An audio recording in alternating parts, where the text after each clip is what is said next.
오늘은 지난 95년도 가을 학기에 10주에 걸쳐서 했던 이 구원의 드라마 전체 설베이 한 거를 오늘 새로 오신 분들을 위해서는 일종의 오리엔테이션이 되겠고, 한 학기를 공부하신 분들에게는 일종의 회고록 같은 그런 기억 속에서 오늘 전체 한번 구원사적인 개괄을 다시 한번 말씀드리고, 다음 주부터 창세기 1장에서부터 들어가겠습니다. 보시면은 3월 12일 날 하나님의 천지 창조, 그것은 제목이 제가 여기서 선택한 게 아니라 여러분이 이미 가지고 계시는 이 TBC 성서연구의 제1과 제목입니다. 그리고 본문도 여기가 그대로 나와 있는 창세기 1장과 2장의 성경을 그대로 제가 옮겼습니다. 다만 이 책을 가지고 설명해도 좋겠습니다만은 보시기 좋게 그냥 아웃라인 하나만 드렸는데요. 3월 19일 날은 인간의 타락과 하나님의 은총에 대한 얘기, 창세기 상장에서부터 11장까지입니다. 이제 짐작하시겠습니다만은 다음 주 한 주간 하시고서 이거 1장, 2장 해갖고 어느 세월에 끝났겠냐 그렇게 생각하시지만, 한참 내려가 보시다 보면은 한 주간 안에 거의 36장까지 나간 때가 있습니다. 그러니까 어떤 때는 짧고 어떤 때는 대단히 긴 그런 스케줄을 가지게 되시겠는데, 우선은 3장에서 11장까지는 그렇게 긴 건 아닙니다만은 제 3주가 되겠습니다. 3월 26일에는 아브라함을 통한 구원의 역사, 그래서 12장에서부터 25장 18절까지 아브라함을 통한 얘기가 되겠고요. 고난을 극복한 신앙인 야곱, 이거는 창세기 25장 19절에서부터 36절. 뭔가 좀 잘못됐군요. 네, 25장 19절에서 36장이라는 얘기입니다. 구원사를 이은 요셉 37장에서 50장까지요. 4월 16일 모세와 출애굽, 그리고 4월 23일 날에는 하나님의 나타나심과 언약. 짐작하시겠습니다만 계속해서 이것은 우리 성경의 경전 순서를 그대로 지금 때려 내려가는 겁니다. 다 나눠드리지 못했네. 모자랐어요 이게? 이게 못 받으신 분 많이 계세요? 네, 다 받으셨죠? 못 받으셨어요? 네. 4월 30일에는 하나님의 복과 그 의미, 5월 7일에는 새로 맺은 언약과 성막, 5월 14일 날 요거를 유의를 해 주시는데 11과와 12과를 통합을 해서 하겠습니다. 그래서 5월 14일에는 레위기를 전체를 띄겠습니다. 한 주일에. 5월 21일에는 광야 생활 40년. 여기 치우시고 어서 오십시오. 광야 생활 40년, 민수기 1장에서부터 36장까지. 5월 28일에는 역사의 주이신 하나님, 그리고 6월 4일에는 약속의 땅 가나안, 그리고 6월 11일에는 심판과 구원의 하나님. 그래서 이번 학기는 저희들이 6월 11일까지 15번에 걸쳐서 하게 되겠습니다. 그래서 사실은 아까 장로님 기도 가운데는 3개월로 되어 있습니다만 아마 3개월 조금 넘을 것 같습니다. 3, 4, 5, 네. 그러니까는 3개월 한 반 정도 되겠는데요. 새로 오신 분들이 무슨 성경 공부에도 방학이 있느냐 그렇게 생각하실 수도 계시겠습니다만은 이 무거운 얘기가 계속됨으로써 역시 좀 휴식도 필요할 뿐만 아니라 저 자신이 조금 계속하는 게 건강상 조금 어려움이 좀 있어서 그래서 겨울 방학, 여름 방학을 가지기로 본래 계획을 하고서 이렇게 계획을 세웠습니다. 좀 양해를 해주시면 고맙겠습니다. 오늘 저는 여러분과 함께 지난 석 달 동안 공부한 거를 한번 집약하면서 어떻게 보면 거의 그냥 방향만 설정을 하고 구원의 흐름에 대한 얘기를 주로 하게 되겠습니다만은 조금 위로 올리시죠.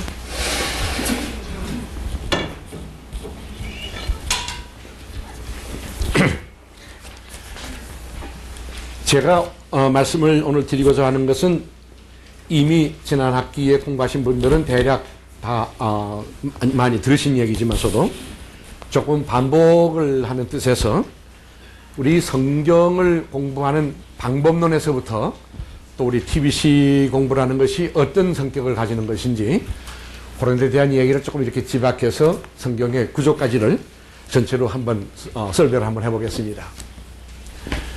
자꾸 용어를 좀 많이 써서 정말 죄송합니다만은 어쩔 수 없이 설명을 하다 보니까 그렇게 되는데요. 이 성서를 꾸며나가는 크게 세 가지 차원이 있습니다. 쉽게 얘기하면 창세기 1장에서부터 묵시록까지를 전체 꿰뚫고 흐르는 이 성경의 역사 가운데 세 차원이 계속해서 상호작용을 하면서 그 세 차원이 성경의 스토리를 끌고 나간다. 그 중에 가장 원초적인 차원이 뭐냐? 요새 신학에서 이것이 새로운 요새 용어로 등장을 합니다만은 한때는 원역사라는 말을 썼었습니다. 근데 요새는 원역사라는 말을 안 쓰고 요사이는 프리텍스트라는 말을 쓰기 시작했는데 이것은 피터 호지슨이라는 사람이 쓰기 시작한 용어인데 본문 이전의 내용이다 이런 뜻입니다. 본문 이전의 본문. 성경을 보시면은 우리가 어떤 말로 번역이 됐든지 간에 이건 인간의 말로 글로 표현되어 있습니다만은 이 글로 표현되기 이전의 언어. 다시 말하면 하나님의 말씀과 계시 그 자체입니다. 우리가 흔히 신앙적인 경험을 했다라고 말했을 적에 그 신앙적인 경험의 형태는 다르다더라도 그 신앙의 경험의 내용 그 자체는 우리의 삶이나 우리의 전체 관점을 바꿔 나갈 만큼의 감격적이라 한다면 그거는 언어로 표현되기 이전의 언어입니다. 이거를 프리텍스트라는 말로 씁니다. 기록 이전의 하나님의 말씀입니다. 성경은 끊임없이 하나님께서 주체가 되셔서 말씀으로 그리고 역사의 진행 속에 선택하시고 심판하시고 때로는 은혜를 주시며 그의 목적을 향해서 끌고 나가는 이 전체 과정이 하나님께서 하시는 일이라고 한다면 그 하나님께서 하시는 일의 내용을 우리는 계시라고도 말을 하고 말씀이라고 말했다면 이거는 인간이 포착하기 이전에 우리에게 주어지는 선물이요. 이것은 저 위로부터 내려오는 하나님의 음성이라는 차원 안에서 우리가 성경을 볼 때마다 너무 지나치게 성경의 문자에 매는 게 아니라 성경 문자를 통해서 말씀하는 숨어 계신 말 아닌 말씀 이전의 말씀을 우리가 들을 수 있어야 되는 거다. 그런 의미에서 우리가 성경 공부할 적에 제가 조금 이따 말씀드리겠습니다만 제일 위험한 게 소위 몇 가지 유형을 제가 조금 이따 말씀드리겠습니다. 이 유형적인 데서 이 위험한 방법들이 몇 개 있는데요. 이것들을 극복하려면 이것들을 극복하는 성경 공부의 가장 중요한 방법은 어떻게 우리가 성경 공부를 어떤 형식으로 하든지 간에 그 성경 뒤에 말씀하시고자 하시는 하나님의 뜻이 뭐냐, 하나님의 숨은 뜻이 뭐냐, 이 음성을 들을 수 있을 적에 성경이 우리에게 하나님의 말씀이 된다. 그래서 바르트 선생님도 이런 말씀을 했습니다. 우리가 하나님의 말씀은 인간의 기록이지만은 그 기록을 읽을 적에 신앙으로 기록을 읽어나가면 그 기록을 읽어나가는 동안 안에 하나님의 음성을 접하게 되는 거다. 듣게 되는 거다. 그 하나님의 살아계신 말씀, 이것을 프리텍스트라 그럽니다. 그 다음에 중요한 게요, 제 해석에서는 텍스트가 아닙니다. 본문이 소중하지만은 본문보다 더 중요한 것은 우리의 삶의 자리입니다. 이 용어로는 컨텍스트라고 하는 겁니다. 우리의 삶의 자리입니다. 하나님께서 창조한 삶, 이 우주, 아름다운 세계, 이 진행하는 역사, 이것이 다 하나님의 창조의 삶의 자리인데, 이것은 우리의 삶의 표현이죠. 역사, 창조된 역사, 이런 것들인데, 하나님은 단순히 텍스트만을 통해서 말씀하신 것이 아니라 원초적으로는 하나님께서 그의 창조, 인간을 포함을 해서 우주 전체의 관계를 먼저 하셨습니다. 프리텍스트인 하나님의 말씀과 인간의 삶의 자리인 역사와의 대화가 먼저 일어났다는 사실을 우리가 주목을 해야 됩니다. 그래서 이 창세기서부터 묵시록까지의 전체 스토리는 하나님과 역사의 대화다. 그래서 구원의 드라마를 말을 쓰게 됩니다. 안데르슨 선생이. 그러면 텍스트는 뭔가? 텍스트는 역사와 인간의 삶 속에 말씀하시고 우리의 응답을 요청하신 하나님의 뜻을 분별한 사람, 영감으로 그 음성을 들은 사람들이 기록해 놓은 책이 텍스트가 됩니다. 그러니까 우리가 이 성경 본문 그러면 이것이 하나님의 말씀이면서도 이 하나님의 말씀을 엮어나가는 숨어있는 두 차원은 바로 프리텍스트라는 하나님의 음성과 하나님의 말씀하시는 자리, 우리의 삶의 자리, 이 역사, 이 둘을 연결시켜서 기록된 것이, 거기서 일어난 사건을 기록한 것이 바로 텍스트, 우리의 성경 본문이 됩니다. 그럼 우리 그 대신에 우리는 접할 적에 우리는 성경을 이것밖에 접할 길이 없는 거죠. 여기에서부터 거꾸로 말하면 해석할 적에는 텍스트에서 만나지만은 만날 적에는 텍스트를 읽어나가면서 끊임없이 프리텍스트와 컨텍스트와의 두 차원을 보면서도 그 두 차원이 서로 얽혀서 대화하는, 그리고 거기서 만들어 나가는 사건을 우리가 볼 수 있어야 되는 거다.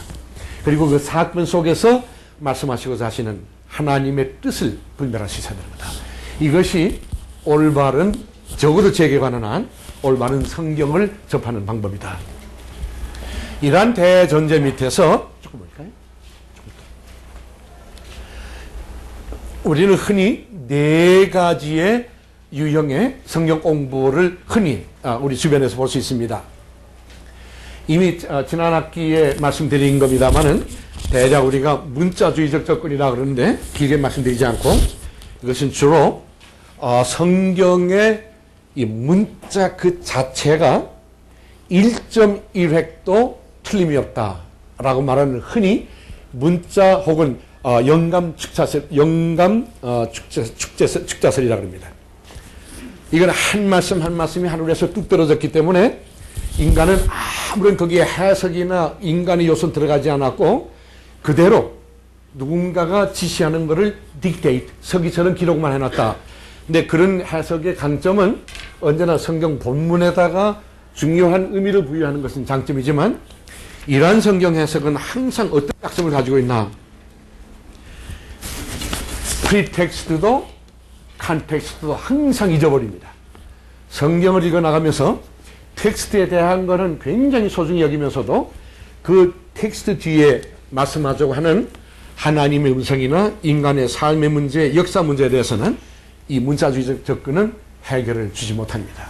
이것이 문자주의가 가지고 있는 성경 해석법의 약점입니다. 두 번째 우리가 흔히 접하는 두 번째 성경 해석 방법은 윤리적, 도덕적 접근이라고 합니다. 소위 moralistic approach라고 그러는데요. 이건 신학적으로는 자유주의 신학, 흔히 자유주의라는 말은 인간의 낙관성을 주로 강조하는 신학을 대개 자유주의 신학이라고 그러는데요. 여기가 신학을 전문으로 얘기하는 데가 아니기 때문에 그냥 그렇게만 말씀드리겠습니다만은, 대개 이 자유주의 신학자들이 말하는 예를 들면은 성경 해석은 가장 중요한 것이 지금 류철이 했는데 슐라이마하고 류철이었습니다만, 류철에 의하면은 성경은 하나님의 말씀이 아니라 가장 이상적인 도덕의 규칙들, 도덕의 도덕률, 우리가 어떻게 올바로 살아야 되느냐라는 소위 도덕적인 규범들이 잔뜩 쌓여 있는 게 성경이다. 그러면 예수는 누구냐? 인간의 도덕적인 규범을 가장 이상적으로 살았던 도덕적인 모범이 예수다.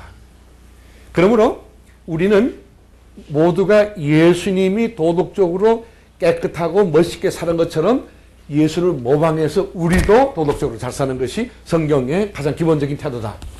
이것은 다분히 멋있는 것 같은데 그 밑바닥에는 죄성, 인간이 예수를 따라갈 수 없다라는 죄성, 이거를 너무 무시한 결과고요. 윤리주의적인 것은 항상 성경에 나타나는 하나님의 구원의 신비, 다시 말해서 프리텍스트하고 텍스트를 놓치기가 쉽습니다. 여기에 강점은 항상 컨텍스트입니다.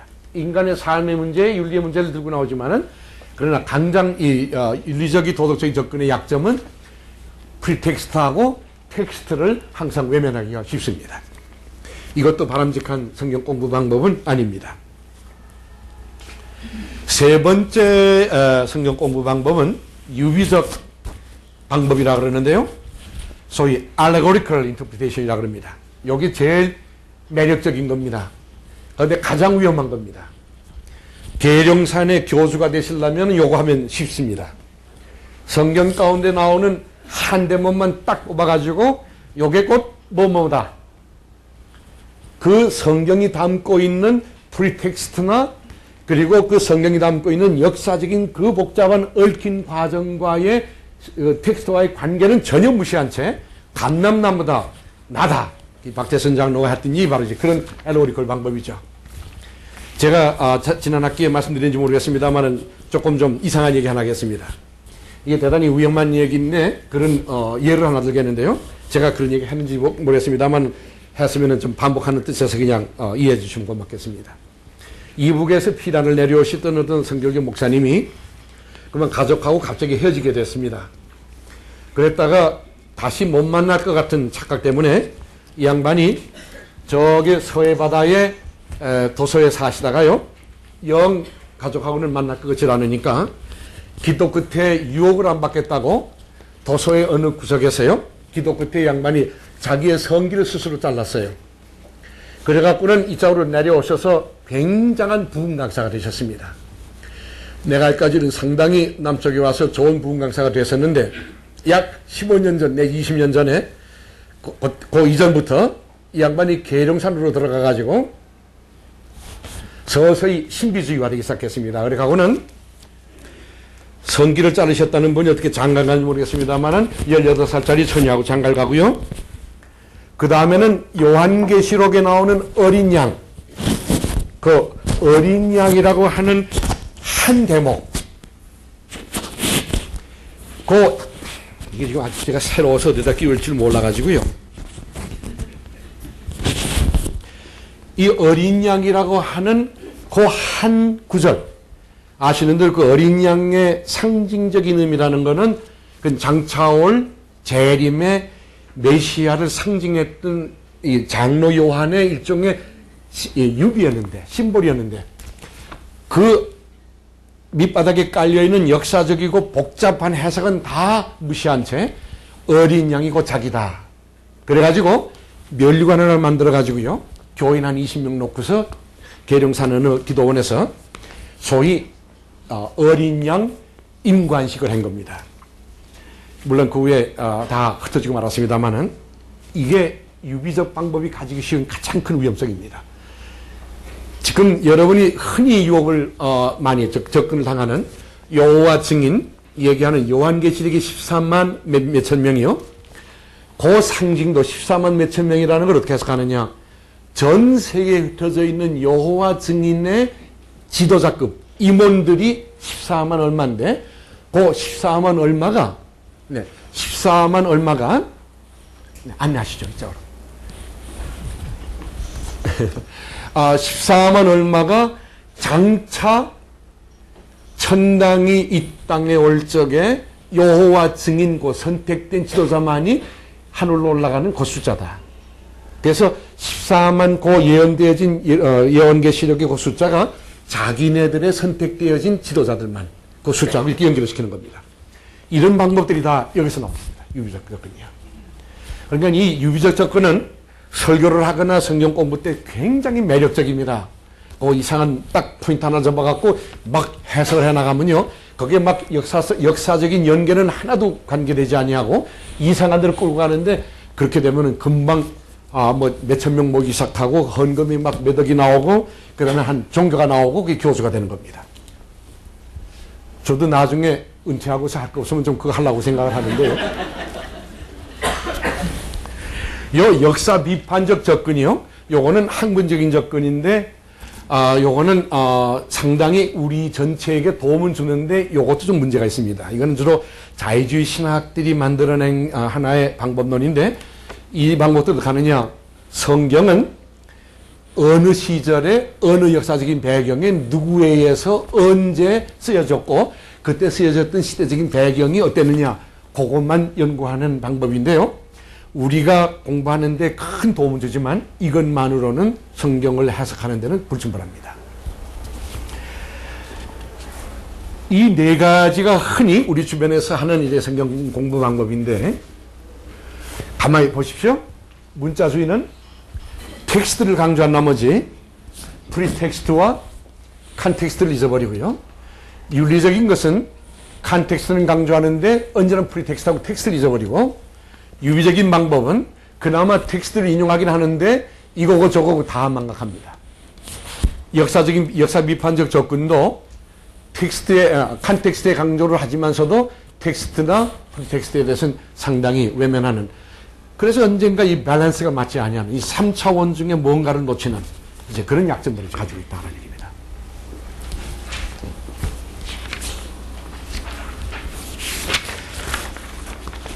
사실은 오늘 새로 오신 분들께서는 지난 한 학기 동안 우리가 10주 동안에 거의 신구약과 교회사의 배경을 한번 전체 설명을 했습니다만은 많이 놓치셨는데 그러나 너무 많이 놓치신 건 아니세요. 이제 사실은 오늘이 어떻게 보면 제일 중요한 시발점이기도 합니다. 이제 다음 주부터 창세기 1장으로 들어가기 때문에요. 오늘 배경만 잘 좀 호흡을 하시면 제가 이제 설명을 하면서 매주일마다 사실 배경을 말씀드리면서 이제 본문으로 들어가게 되겠습니다. 그러면 우리가 하는 이 바람직한 성서연구, 이 TV 성서연구가 적어도 지향하고 있는, 저희들이 지금 목적하고 있는 접근 방법이 뭐겠느냐. 이번엔 거꾸로 얘기하겠습니다. 제가 앞에는 프리텍스트부터 얘기를 했습니다만은 이번엔 거꾸로 말씀드리겠습니다. 프리텍스트나 칸텍스트를 굉장히 중요시하면서도 방법론에서는 우리가 본문에 굉장히 충실하려고 합니다. 제가 끝에도 다시 말씀드렸습니다만은 그날의 성경 교재가 과마다 얘기하는 교재 본문을 꼭 읽고 오셔야. 이게 꼭이란 말이요. 이걸 안 읽고 오시면은 그냥 겉돌게 되세요. 저하고의 얘기가 항상 이렇게 공중에 뜨게 됩니다. 죄송한 얘기지만 제 얘기보다도 1주간 동안 안에 성경 본문을 기도하시는 마음으로 읽으시면서 그 본문에서 먼저 여러분이 하나님의 음성하고 만나시는 그런 준비가 아주 철저하게 필요합니다.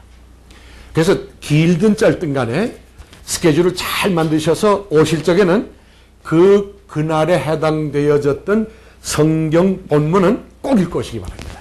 아주 이거는 철저한 리퀘어먼트입니다. 다른 시험도 없고 여기는 아무것도 없습니다만은 성경 본문 꼭 읽고 오시는 것은 아주 철저한 기본적인 리퀘어먼트이기 때문에 저들은 이런 접근을 하겠습니다.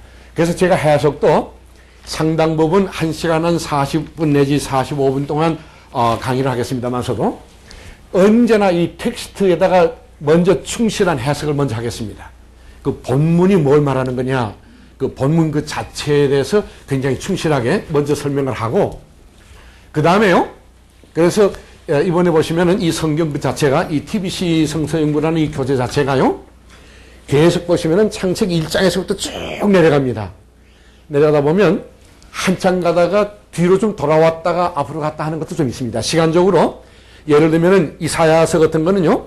제1 이사야와 제2 이사야가 구분되기 때문에 시간적으로 한 책에 묶여 있지만은 그 시간적으로는 뭐라 그럴까요? 한 거의 100년 이상의 역사적인 공백이 있기 때문에 그러니까 그런 것들은 그때그때 말씀드릴 테니까요. 그래서 소위 경전순, 캐노니컬 오더를 따라서 창세기 1장에서부터 그냥 쭉 이렇게 내려가겠습니다. 그래서 이 TBC 성서 연구가 지향하고 있는 가장 원초적인 것은 우선 본문에 굉장히 충실하고 싶다. 우리가 문자주의는 안 빠집니다. 문자주의에는 안 빠지더라도 본문에 대해서는 충실하겠습니다. 그 다음에 이 본문과의 만남에서 궁극적으로 하나님의 살아계신 말씀과 구원의 뜻, 다시 말하면 우리의 용어로 말하면 프리텍스트가 되고요. 앤더슨 선생의 말을 빌리면 구원의 드라마를 우리가 한번 요게 분별인데 좀 잘못됐어요.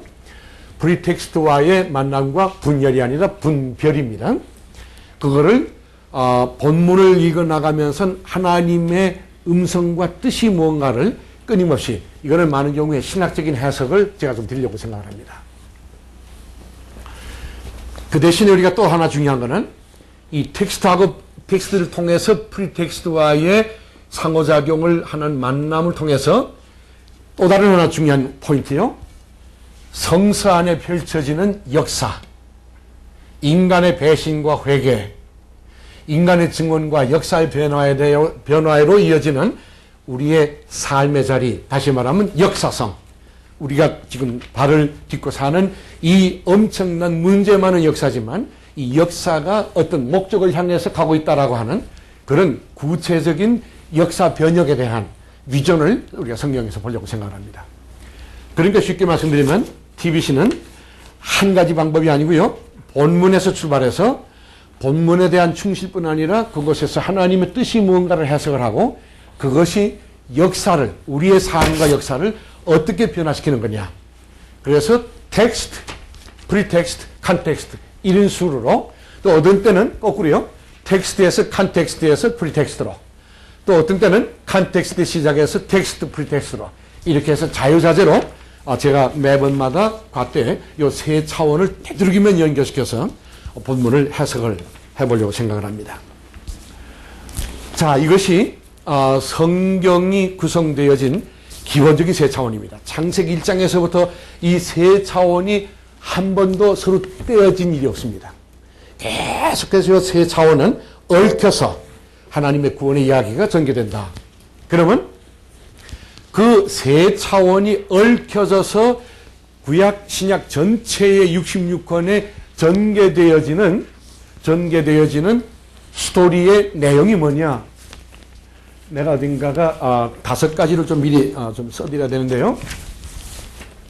지난 학기에 잠깐 공부하신 분들은 제가 5시 어딘가 여기다 썼어야 되는데요.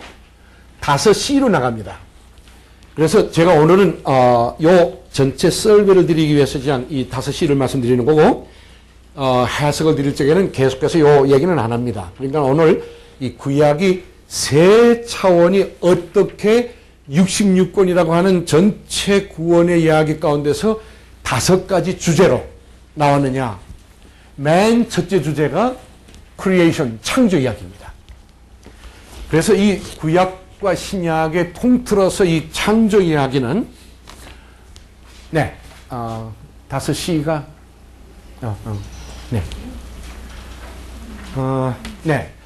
여기 5시가 있는데요. 잠깐 좀 올려주실래요? 이게 지난 학기에 흔히 보통 분들이 알아보지 못하는 유명한 글씨체입니다. 그러나 여기 좀 잘 보시면 여기 크리에이션이라는 뜻이고요. 그 다음에 두 번째 C가 커버넌트고요. 언약이고요.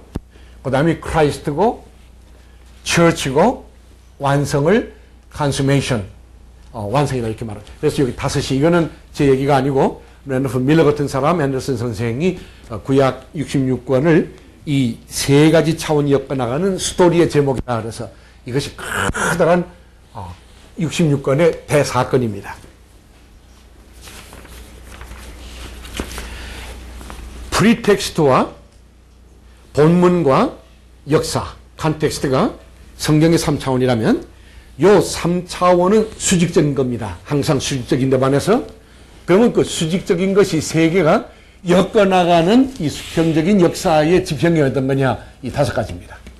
그래서 시작이 있었고, 알파가 있었고, 오메가가 있었고, 그 사이에 그리스도 사건이 가장 성경 전체에 아주 클라이맥스를 이루는 구원의 대사건이고, 그래서 창조와 그리스도 사이에 이스라엘의 역사가 나오고, 그리스도와 종말 사이에 교회 역사가 나오는 거다.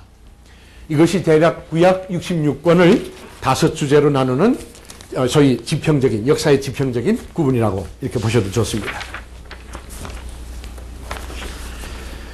지난 학기 공부하신 분들은 다시 복습을 이제 하시게 되겠습니다만은, 그러면 이제 5C를 제가 오늘 특별히 새로 오신 분들이 이제 다음 주부터 본문으로 들어가기 때문에 이 말씀을 드릴 기회가 없어서 오늘 무슨 말씀을 좀 드리도록 하겠습니다. 먼저 이 창조요. 저희들이 다음 주에 창조를 1, 2장을 공부하시기 때문에 제가 길게 말씀 안 드리겠습니다. 지난 학기 제가 말씀드렸습니다만 앤더슨 선생이 하는 말이 성경을 읽을 때마다 가장 중요한 관점이 둘이 있다. 제 얘기로는 상은요, 텍스트하고 컨텍스트의 얘기고, 관이란 말은 프리텍스트란 뜻입니다. 상이란 말은 픽처란 말이고, 그냥 사실을 나열하는 얘기고, 관이란 말은 그 사실이나 사건을 꿰뚫고 보는 어떤 특별한 관점을 말합니다.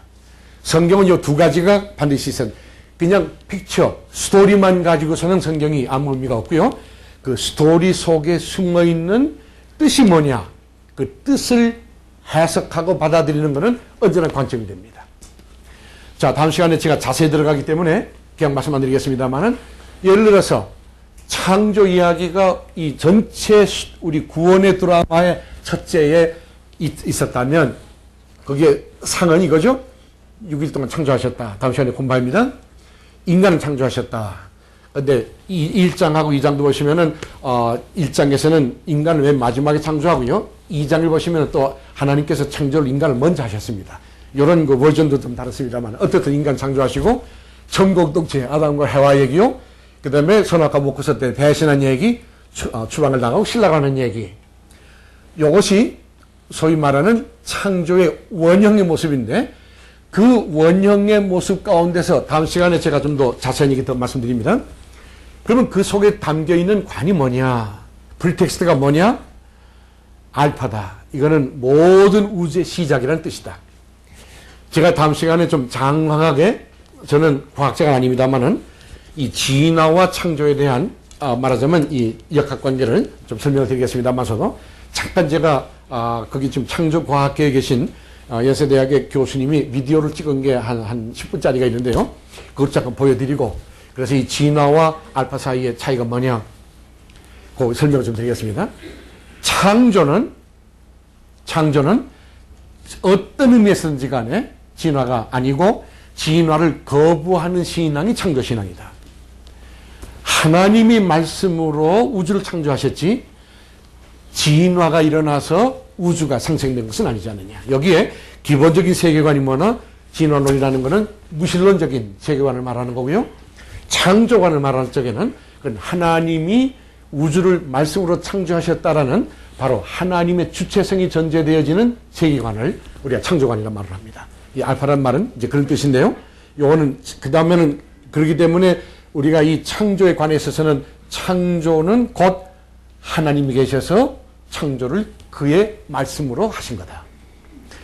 인간이 뭔가를 만들어낸 게 아니라 저분께서 스스로 계신 분께서 창조하신 거다.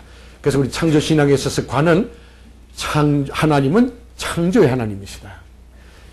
진화에서는 언제나 다음 시간에 말씀드리겠습니다만은 가나안 신이나 애굽 신은요, 신은 언제나 진화의 한 부분입니다. 자연의 한 부분이 신이지 신이 있어서 우주를 창조하신 게 아닙니다. 이것이 이제 다음 시간에 얘기할 우주론적 신관하고요, 우리 창조적 신앙이 다른 이유가 거기에 있습니다.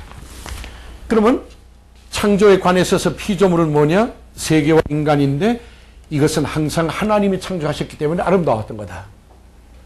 그러나 인간의 타락과 함께 신라원을 당하고 거기에서부터 구원이 시작되는데요. 그러므로 이 창조는 하나님의 창조성과 함께 그가 창조한 세계가 아름다웠지만 인간의 타락으로 인해서 모든 게 다 무너졌는데 그럼에도 불구하고 하나님은 그의 창조를 다시 구원하려고 하는 그의 구원을 시작하신 거로. 그래서 우리가 이 창조라고 하는 창세기 1장, 2장, 3장 그리고 4장에서부터 시작하는 구원의 시작이요. 이것이 짤막한 얘기지만 이 우주에 대한 기원을 알파를 얘기하는 아주 우리의 신앙 고백의 맨 처음이 바로 이러한 창조 신앙에서 출발할 수 있습니다. 이것이 성경에 있어서 가장 원초적인 신앙 고백으로 나타난 건데 바로 아까 말씀드린 대로 내 인생이 어디서 왔느냐? 이 우주가 어디서 왔느냐? 우리가 사는 목적이 뭐냐? 이 세계가 지금 어디로 가고 있느냐? 우리가 스스로 잘나서 우리가 스스로 뭔가가 발전하기 때문에 그게 아니라 이것을 처음부터 창조하신 이도 하나님이요. 우리에게 의미를 주신 분도 하나님인데 인간의 배신으로 인해서 역사가 타락했고 타락했음에도 불구하고 창조하신 저분께서 그의 구원의 역사를 시작한 것이 바로 이 창조신앙이 출발하는 우리의 신앙 고백의 맨 소두입니다. 이것을 앤더슨 선생님이 그래서 창조신앙이야말로 모든 구원의 드라마에 있어서 이 전체 구원의 드라마에 있어서 서막이다. 프롤로그이다. 그래서 이 알파가 없으면 오메가도 없는 거죠. 사실은 창조가 없으면 십자가도 없는 겁니다. 창조가 없었더라면 여러분이나 저도 존재하지 않는 거고 우주도 존재하지 않습니다. 때로는 더럽고 때로는 치사하고 때로는 다 때려 죽이고 싶은 이 역사지만은 그럼에도 불구하고 이 밑바닥에는 이 하나님의 창조의 경륜이라고 하는 무서운 숨어있는 경륜이 뜻이 있기 때문에요. 여기 의미를 다시 찾게 되는 거다. 이것이 바로 창조신앙에서 나오는 하나의 고백이라고 말할 수 있습니다.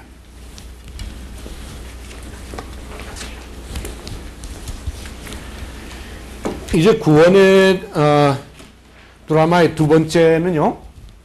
이 카버넌트입니다. 요거 한 말로 이 언약이라는 말로 구약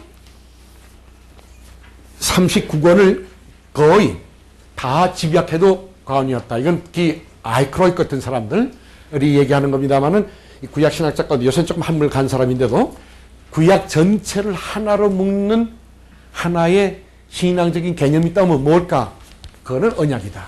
하나님과 이스라엘, 하나님과 인간의 약속인 거다.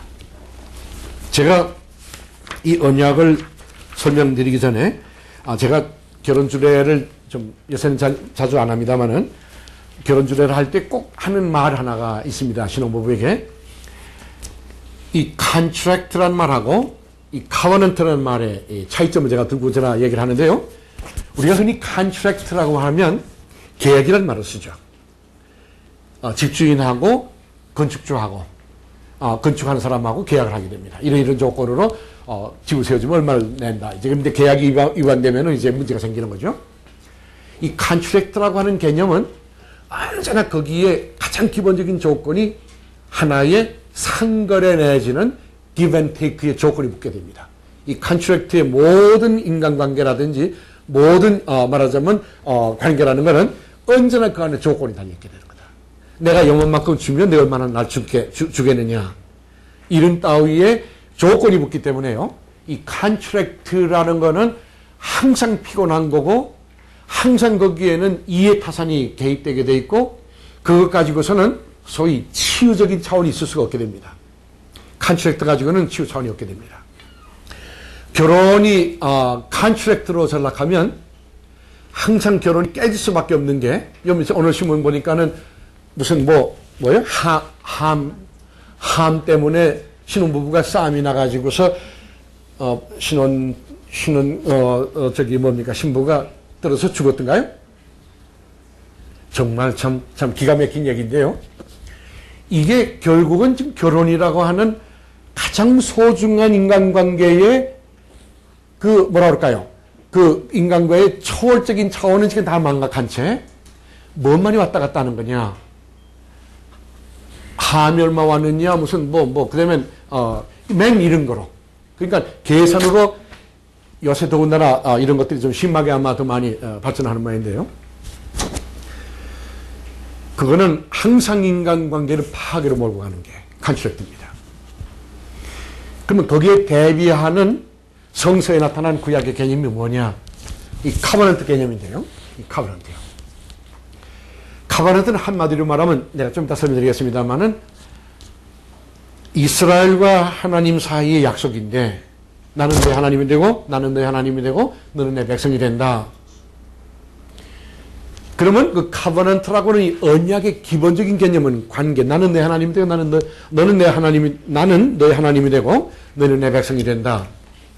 거기에 기본적인 거는 로열티입니다. 충성입니다. 그러니까 약속, 관계에 대한 성실한 약속인데 더 재밌는 거는 약속은 두 파트너끼리의 약속임에도 불구하고 카버넌트의 가장 기본적인 개념 하나는 한 파트너가 그 약속을 깰 때라도 다른 파트너가 그 약속을 끝까지 지켜나가는 두 파트너 사이에 충성을 약속한 것이 카버넌트인데 그 카버넌트 사이에 한 파트너가 약속을 깼음에도 불구하고 다른 파트너가 그 약속을 끝까지 지켜나가므로 깨어진 약속을 끊임없이 회복하려고 하는 노력이요. 이것을 아가페라 그랬죠? 바로 하나님의 희생적인 사랑이 이 카버넌트의 기본적인 개념입니다. 쉽게 얘기하면 하나님과 이스라엘의 관계가 언약이었는데 이스라엘의 끊임없는 배신에도 불구하고 하나님은 이스라엘의 배신을 정죄도 하셨지만 그 정죄하는 목적이 다시 그가 맺은 처음 약속을 회복하기 위한 끊임없는 노력으로 이스라엘을 찾아나셨던 것. 그래서 하나님의 약속은 이스라엘 민족에게 끊임없는 치유, 희생적인 사랑의 근거가 됐던 게 이 카버넌트라고 하는 관계가 가지고 있는 내적인 의미가 되는 겁니다. 결혼이 자칫 두 사람 사이에 항상 좋을 수는 없겠습니다만은 깨어진 관계라도 바로 그것을 회복하려고 하는 치유적인 차원이 있을 적에 그래서 저는 가끔가다가 결혼주례 때 그런 말을 합니다만은 컨트랙 때의 결혼보다는 이것이 커버넌트에 근거되어진 결혼뿐이 아니라 인간관계가 돼야 교회도 그런 거죠. 우리가 세상을 사랑해도 그런 거 아닙니까? 이것이 바로 구약의 가장 중심적인 주제라 이렇게 말할 수 있습니다. 창조를 했는데 인간의 배신으로 해서 깨진 거다. 신라원을 했죠. 거기에 처음 인간의 스토리의 이야기가 가인과 아벨과 셋의 얘기입니다. 이것이 창세기 4장부터 시작되는 건데 그것이 간단한 얘기겠지만 그 가인과 아벨과 셋의 얘기가 모든 구원의 역사에 대한 집약이라도 좋습니다. 가인은 한마디로 오늘의 폭력의 역사를 대변합니다. 동생이 하나님 앞에 더 귀여움받는 게 싫어서 둘로 끌고 나가 때려 죽이죠. 인류 최초의 살인의 역사고 폭력의 역사고 오늘의 피해 역사입니다. 남을 가해하는 소위 피해 역사, 가인에 대한 상징이라 해도 좋습니다. 모든 우리 속성 안에 있는 바로 폭력에 대한 상징이라 해도 좋습니다. 아벨은 하나님의 언약의 계보였죠. 그런데 이 가인에 의해서 아벨이 죽습니다. 창세기 때 우리가 가서 자세히 듣겠습니다만은 근데 이 아벨이 죽고 나니까 가인이 남은 사람이 없지 않습니까? 경쟁자가. 이 역사는 가인의 역사로 가는 듯 했습니다. 언제나 우리 역사 그렇잖아요? 의인은 언제나 악인에게 밀려나게 마련입니다. 모함, 그리고 수단방법 안 가려지고 이 역사를 마음대로 사는 사람들이 출세하는 것 같죠. 그래서 언제나 역사는 소위 말하는 선한 사람보다는 악인의 역사처럼 이어지기가 쉽습니다. 이것이 가인과 아벨이 우리에게 보여주는 축소되어진 우리 삶 전체의 스토리입니다. 그런데 재미있는 것은 우리가 본문 가서 보겠습니다만은 아벨이 피를 흘린 그 자리에 가인이 승리한 것 같은 역사의 흐름이지만은 하나님만은 핏소리를 듣고 계셨다라고 증언되어 있습니다. 이게 이제 아까 얘기한 프리텍스트가 여기서 나와요. 우리가 프리텍스트라고 하는 것은 바로 이게 공중에서 떠오는 게 아닙니다. 이 성경의 구원의 이야기 하나하나 속에 하나님의 프리텍스트가 반드시 그 안에 있습니다. 그러면 아벨이 죽어서 언약의 역사가 끝나고 의인은 이제 끝난 줄 알았는데 역시 하나님이 아벨의 핏소리를 듣고 계셨다. 그래서 가인을 불러서 내 아우가 어디 있느냐? 내가 동생이나 지키는 자니까. 아벨의 핏소리가 내게 호소했다. 그 얘기는 이미 죽음의 현장의 비극을 하나님은 알고 계셨다는 얘기입니다. 그럼 여러분 생각에 왜 그냥 내버려뒀느냐? 요거는 이제 참 아직도 해결되지 아니한 미스터리입니다만은 하나님께서 인간에게만 자유를 허락하신 것을 인간 성숙하는 자유를 허락하셨는데 인간이 방종된 것으로 나타납니다만 어쨌든 그 얘기는 다음 기회로 밀고 하고요. 그리고 나서 다시 가인을 정죄한 다음에 내쫓았죠. 그러나 죽이진 않았습니다. 다른 아들 셋을 선택해서 이것이 구원의 계보로 나타납니다. 그러니까 폭력의 역사 가운데 셋을 두셔서 하나님은요, 그가 잊어버린 그의 창조의 구원을 이어나가시는 구원의 맥을 요 셋에서 시작합니다. 여기서부터 누가 나옵니까? 노아가 나오죠? 여기서부터 아브라함이 나오죠? 이 계보가 사실 따지고 보면 예수에게로 이어집니다. 요 묘한 요 셋의, 가인과 아벨과 셋의 얘기인데요. 그래서 이 성경은 창조와 응답과 배신과 신랑원, 요 창세기의 기본적인 우리 삶의 모습이 이렇게 구원의 이야기로 이어지면서부터 계속 이어지는데요. 노아가 무슨 얘기인가요? 가인의 핏줄인 많은 사람들이 타락해가지고 음탕하고 했을 적에 노아를 통해서 다시 구원이, 이건 셋의 계보가 됩니다. 바벨탑은 뭡니까? 노아를, 방주를 경험하고 난 다음에도 하나님을 믿지 아니했던 불신앙, 세 형제들이요, 하늘에 닿는 탑을 쌓자 하나님께서 내려가서 언어를 흩으시자. 그래서 언제나 이 하나님의 구원과 그의 심판과 구원에 보면요, 인간의 죄성, 인간의 타락, 배신, 이 밑바닥에 깔려 있는 겁니다. 이것이 컨텍스트입니다. 그러니까 바벨탑도 보시면 인간의 불신앙에 대한 하나님의 심판이 언어를 흩어져 놓으시는. 아브라함은 바로 이 세계로 흩어졌던, 물론 이거 다 지금 죄송한 얘기입니다만은 지난 학기 제가 말씀드린 대로 우리 지금 신화로 말을 안 하죠. 이거 비화로 말씀드립니다. 자가로 말씀드렸는데 비화와 신화는요, 신화는 역사적인 근거가 없다고 그랬습니다. 그러나 자가라고 하는 비화는 창세기 1장에서 10장까지는 되게 비화인데 여기는 역사적인 기록은 확실치 않습니다. 그래서 지금 많은 구약 신학자들이 구약 성경을 구약 신학을 쓸 적에 창세기에서 시작을 안 하고 출애굽부터 시작을 해요. 그래서 거꾸로 가갖고서 창조에서 또 이렇게 거꾸로 해석을 합니다. 그 이유가 역시 역사적인 증거를 가지고 얘기를 해야 된다. 그리고 아시는 대로 창세기 1장하고 2장 저자와 쓴 연도가 약 한 500년 차이가 있었죠. 그래서 오히려 창세기 2장 4절에서부터가 먼저 쓰여진 950년 주전, 그리고 창세기 1장이 오히려 550년 전, 거꾸로 그런 역사적인 여러 복잡한 게 있습니다만 어쨌든 이 가인의 계보인 모든 인간들이 세상으로 터져나가 타락했을 적에 하나님은 이번에는 족장을 통해서 소위 말하는 하나의 클랜을 통해서 사실은 민족 형성을 향한 하나의 전초지로를 아브라함을 선택하고 세계 구원의 비전을 줍니다. 자, 이제 제가 이 세계 비전에 대한 얘기는 이제 출애굽에서 구체적으로 말씀드리겠습니다만은, 그리고 난 다음에 아브라함 얘기 다음에 이제 아시는 대로 이상 야곱으로 이어집니다만은 야곱을 통한 민족을 타동시켰다. 이것이 야복강가의 그 기도를 통해서 결국은 옛 이름이 야곱이 아니라 이제 내 이름이 새 이스라엘이라 그래가지고 민족을 줬는데요. 그 12지파가 결국은 이제 내려가서 애굽에서 이제 민족을 형성하게 되는데 거기에 역할을 한 것이 맏아들이 아니라 요셉을 통해서 민족 형성이 되죠. 그래서 이제 민족 형성이 애굽에서 이루어졌는데 430년 동안을 애굽 이후에 그 종족이 자라게 됩니다. 여기 여러 가지 해석이 역사적인 요인들이 뒤에 깔려 있었다고 말할 수 있습니다. 430년이 흐른 다음에 소위 말하는 힉소스 왕조가 물려나고 이방 왕이었어요.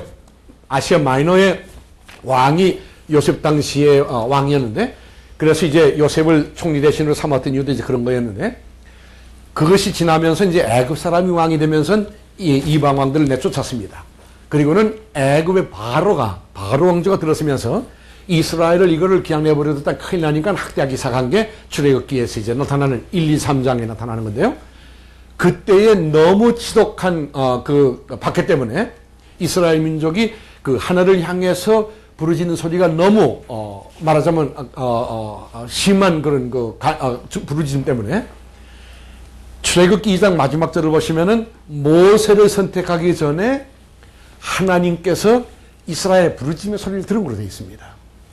이게 좀 중요한 거는요, 우리가 이제 성서공부를 하면서 언제나 우리가 그걸 좀 짚고 넘어가겠습니다만은 자칫 잘못하면은 이 사람을 신격화하는 위험성, 제가 아까 성경 공부 가운데 그런 얘기를 일부러 말씀 안 드렸습니다만서도 아브라함의 신앙, 그 아브라함의 신앙이 그렇게 대단한 거 아니에요. 따지고 보면 아브라함의 신앙은 굉장히 엎치락뒤치락한 겁니다. 업에는 다운이 너무 많았어요. 사실은 마누라까지 팔아먹을 뻔했고요. 그리고 불신앙 때문에 첩을 얻었었고요. 물론 그때 당시엔 다 첩을 가지고 있었습니다만은 이런 것 등등으로 보면 아브라함이 신앙의 조상이다 이렇게 말한다라는 것은 윤리적인 차원 안에서는 납득이 안 가는 게 많습니다. 그러면 위대한 게 누구냐? 그건 하나님의 선택, 프리텍스트에 있었지 아브라함의 신앙이 아니에요. 그러니까 그 차원 안에서 아브라함 신앙을 본다면 이 모세를 흔히가 우리가 이 출애굽 얘기할 적에 언제나 부각시키기 쉬운 게 모세인데 절대 그렇지 않습니다. 아무리 정치 지도자가 유명해도 그 정치 지도자라는 거는 역시 권력 가지면 타락하기 마련이에요. 때문에 이 모세를 보면 여러 가지 뭐라 그럴까요? 잘한 점도 많지만은 이 사람도 불신앙 투성이었죠. 그럼 그 뒤에 가장 중요했던 게 뭐냐? 이 전체에 흐르고 있는 하나님의 프리텍스트가 더 중요한 거다. 바로 그 프리텍스트의 표현이 아벨의 피소리를 들었던 하나님이요. 이스라엘의 부르짖음의 소리를 듣는 거예요. 그러니까 성경에서 이 하나님의 숨어있는 그의 그 방대한 인간 하나하나뿐이 아니라 이 역사 전체를 다시 구원하시고자 하시는 하나님의 이 구원의 파토스를, 그 열정을 우리가 놓치고 나면 본문 아무리 많이 알아도 스토리가 아무리 재미있어도 여기에 영 같은 사람들이 등장을 해도 성경에 바로 진짜 하나님의 음성을 듣지 못하는 과오를 우리가 범하기 쉬운 거다. 그러면서 우리가 성경을 볼 적에 이 부르짖음이라고 하는 것을 단순히 그냥 이스라엘의 하나님께서 우리 이스라엘의 소리가 너무 커져서 하나님이 응답했다 그렇게 해도 곤란해요. 하나님은 그렇게 부르짖음을 뭐 금방 응답하는, 제가 좀 죄송한 얘기입니다만은 지난주간인가요? 잠깐 괌에 무슨 세미나 때문에 잠깐 다녀올 일이 있었는데 갔더니 기성교회마다 난리가 났는데 이 레마 선교회라는 게 들어가가지고 거기서 4년 교회마다 그냥 분열을 일으켜놓고요. 그 지도자를 제가 좀 압니다만은 그 위험한 게 뭐냐? 비행장을 나가면요, 이 지도자가 그 괌 비행장에 오면은 거기에 주로 부자급만 아마 선택을 한 모양인데 그 양반들이 나가서 아주 신이 오시는 것처럼 큰 절을 하고 모셔 들어가고 그 짓을 한다고 그래요. 그 저들마다 교회가 한 열대 교회가 괌에도 있던데, 한국 교회가요. 난리가 났어요. 아주 교회 분열하는 게 그냥 장수예요. 그래갖고는 그 사람들이 들어와서 교회 분열뿐이 아니라 자기네 신앙만이 옳다고. 부르짖음의 소리라는 게 바로 인간이 부르짖었기 때문에 하나님 응답하는 게 아니라 하나님께서 인간의 부르짖음의 소리를 듣고 계신데 응답하시는 건 저분의 뜻이세요. 그 다음에 하나님의 결심이 결국 모세를 부른 거고, 요게 이제 우리가 가면서 이제 다 설명을 드리겠습니다만은, 그 다음에 모세로 하여금 바로와의 대결을 시켰고, 그 다음에는 10가지 재앙 다음에 유월절을 했고, 홍해를 건넜고, 시내산에서의 언약, 이게 10계명과 나는 너의 하나님이 되고 너는 내 백성이 된다. 요게 이제 구약에 있어서 굉장히 하이라이트죠. 40년 광야의 생활, 시내산의 언약을 받은 다음에 약 1년가량 시내산에 있다가 가데스 바니아에서 가나안 땅에 바로 들어갈 수 있었는데요, 들어가질 못하고 잘 아시는 대로 40년을 광야에서 방황을 했죠. 가장 중요했던 이유가 뭐였습니까?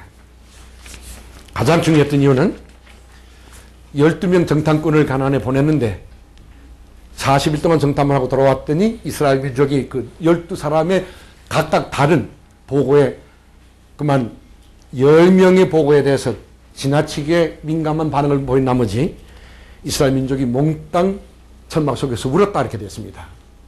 그 10명은 그 가나안 땅에 들어갔더니 그 본토적이 얼마나 등치가 큰지 들어갔다 우리가 메뚜기처럼 되더라. 들어갔다 우리 모두 죽는다 그랬습니다. 근데 그때 요소와 갈렙이라고 하는 두 사람이 무슨 소리냐? 하나님이 허락하시면 가나안 땅 우리의 밥이다 그랬습니다. 하나님이 허락하시면 가나안 땅 들어갈 수 있는 거다. 자, 여기에서부터 이제 그 갈림길이 생기는데요. 이 10명이 본 역사관하고 2명이 본 역사관. 이것이 이스라엘 민족을 40년 동안 광야에서 헤매게 하는 참 무서운 겁니다. 그 40일의 정탐에서 생겨난 두 역사관이 민족을 그렇게 달리 갈라놓을 수 있겠느냐. 이게 지금 우리가 여호수아와 갈렙의 얘기를 들을 때마다 참 한번 생각해 봐야 될 굉장한 과제라고 보는데요. 여호수아와 갈렙이 보았던 역사, 물론 건장하죠. 이스라엘 민족이라고 하는 것은 60만이라 했지만 그건 남자고 합하면 한 200만 됐을 거다 보는데 그건 훈련되지 아니한 잡솔들이에요. 들어갔다가는 가나안 사람들 다 망하게 죽게 돼 있어요. 군사적으로는 불가능해요. 그러나 그 군사적으로 불가능했던 역사의 현실을 뛰어넘어서 여호수아와 갈렙은 하나님이 우리와 함께 하시면 이라고 하는 이 역사를 하나님의 눈에서 보는 거다. 그러나 10명이라고 하는 정탐꾼은 역사 그 자체를 물리학적인 힘으로만 봤던 거죠. 군사적인 힘만이 생기면 되는 거로. 우리가 지금 참 세계가 뭐 정보화요, 무한경제로 들어가지만요. 제가 지금 요새 걱정하는 거는 세계가 이렇게 무한대로 컴퓨터화돼 가고 무한대로 다양한 지식이 생기고 하는 이 물량의 팽창이 한없이 일어난다고 이 세계가 정말 행복할 것인가 라고 하는 역사관에 대한 좀 질문이 많습니다. 정말 이것이 하나님을 중심으로 하는 역사관에서 보는 거하고 이런 경쟁에서 이기는 나라만이 생존하는 나라다 라고 하는 이런 경쟁의식에서 미래를 보는 역사관하고요. 조금 문제가 있지 않느냐. 바로 거기에서부터 아시는 대로 이스라엘 민족들이요. 결국은 10명의 이야기를 다 듣고서 밤새로 통곡했다 되어 있습니다. 이때 하나님께서 성경에 보시면은 가면서 우리가 자세한 설명하겠습니다. 얼마나 화가 나셨는지 하나님이 모세를 부른 다음에 이거 60만, 200만 다 쓸어버리겠다 그랬습니다. 그냥 광야에다 끌고 나온 다음에 다 그냥 쓸어서 죽이겠다 그랬습니다. 그러니까 모세가 야단났죠. 그래서 하나님하고 이제 기도를 하는데 약간 공갈식 기도를 했습니다. 이 하나님 이거 애굽에서 이렇게 끌어낼 적에 만방의 이방 사람들이 요란스럽게 지금 이 광경을 보면서 하나님만이 참 하나님이라고 생각을 해왔는데 요거 배신했다 해서 이렇게 쓸어버리면 그럼 이 민족은 둘째치고 하나님 다른 나라 사람 이방 사람들이 하나님을 뭐라고 볼까요? 이런 식으로 공갈을 봤어요. 그러니까 하나님이 뭐 그래서 양보한 건 아니겠지만요. 그래서 양보한 게 쓸어버리지 않고 40일을 40년으로 광야에서요. 물론 그래서 지금 기록에 의하면 농사도 지었고요. 약간의 잠정적인 도시건설도 했다는 지금 기록도 있습니다. 어떻든 간에 그것이 지금 가데스바냐라고 시내산하고 지금 예루살렘 사해 중간쯤에 있는 그 위치에서 근데 그 40년의 광야에 대한 기록은 별로 없지 않습니까? 그래서 지금 자세한 것을 잘 모릅니다. 40년의 가나안 정복. 모세는 죽고 여호수아의 지도에서 그랬다가 10년 뒤에 다시 사사시대 여호수아가 죽고 나자 12지파를 제일 뽑아서 나눠줬는데 민족의 분열이 나옵니다. 이제는 우리 족속만 잘 살자.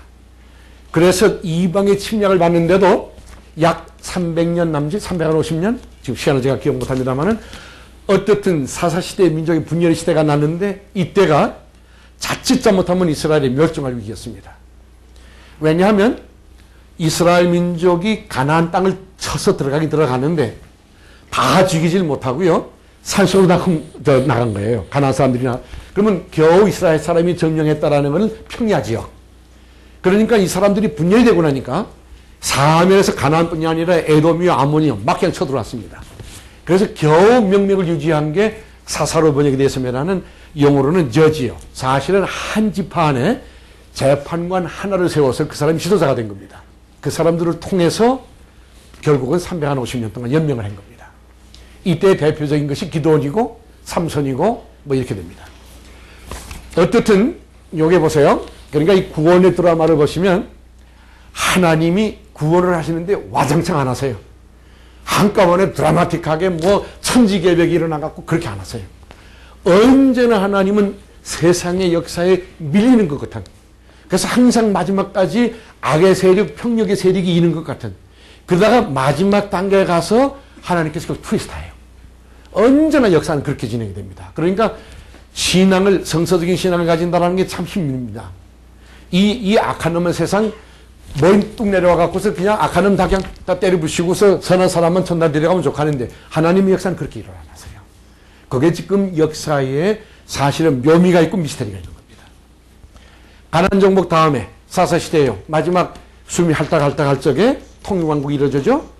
이때 마지막 사사가 사무엘입니다. 사무엘이 미스바에서 민족 통일을 했죠. 민족 통일을 하려고 했을 적에 12지파 대표를 불러 모았는데 왕을 달라고, 그냥 왕을 달라고. 제가 이거 이제 해석할 적에 좀 더 자세하게 설명드리겠습니다만은 왕을 달라고. 어떤 왕? 굉장한 마차에다가 뭐 주렁주렁 달고 그냥 수백 명의 수행원이 쫓아다니는 그런 멋있는 왕을 달라고.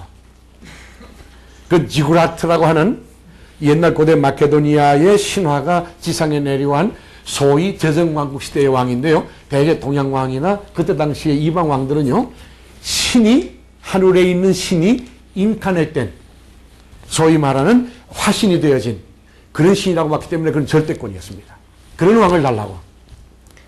사무엘은 여호와 이외에는 왕이 없다고. 여호와 이외에는 왕이 있을 수 없다고. 여기에서부터 이스라엘과 하나님 사이에 갈등이 생깁니다. 그때에 하나님께서 양보를 하셔서 왕을 주되 이방왕 같은 절대왕이 아니라, 여기 지금 굉장히 중요한 개념으로 성경에 나타나는데요. 이것이 계속해서 이제 나중에 이제 타락하는 이유 중에 하나입니다만은, 왕을 주되 세상과 같은 절대왕이 아니라 여전히 여호와께서만이 왕이고 이스라엘의 왕은 여호와를 섬기는 종으로서의 왕을 허락했다. 그냥 왕이 아니에요. 왕은 왕이 돼 여호와를 섬기는 종으로서의 왕.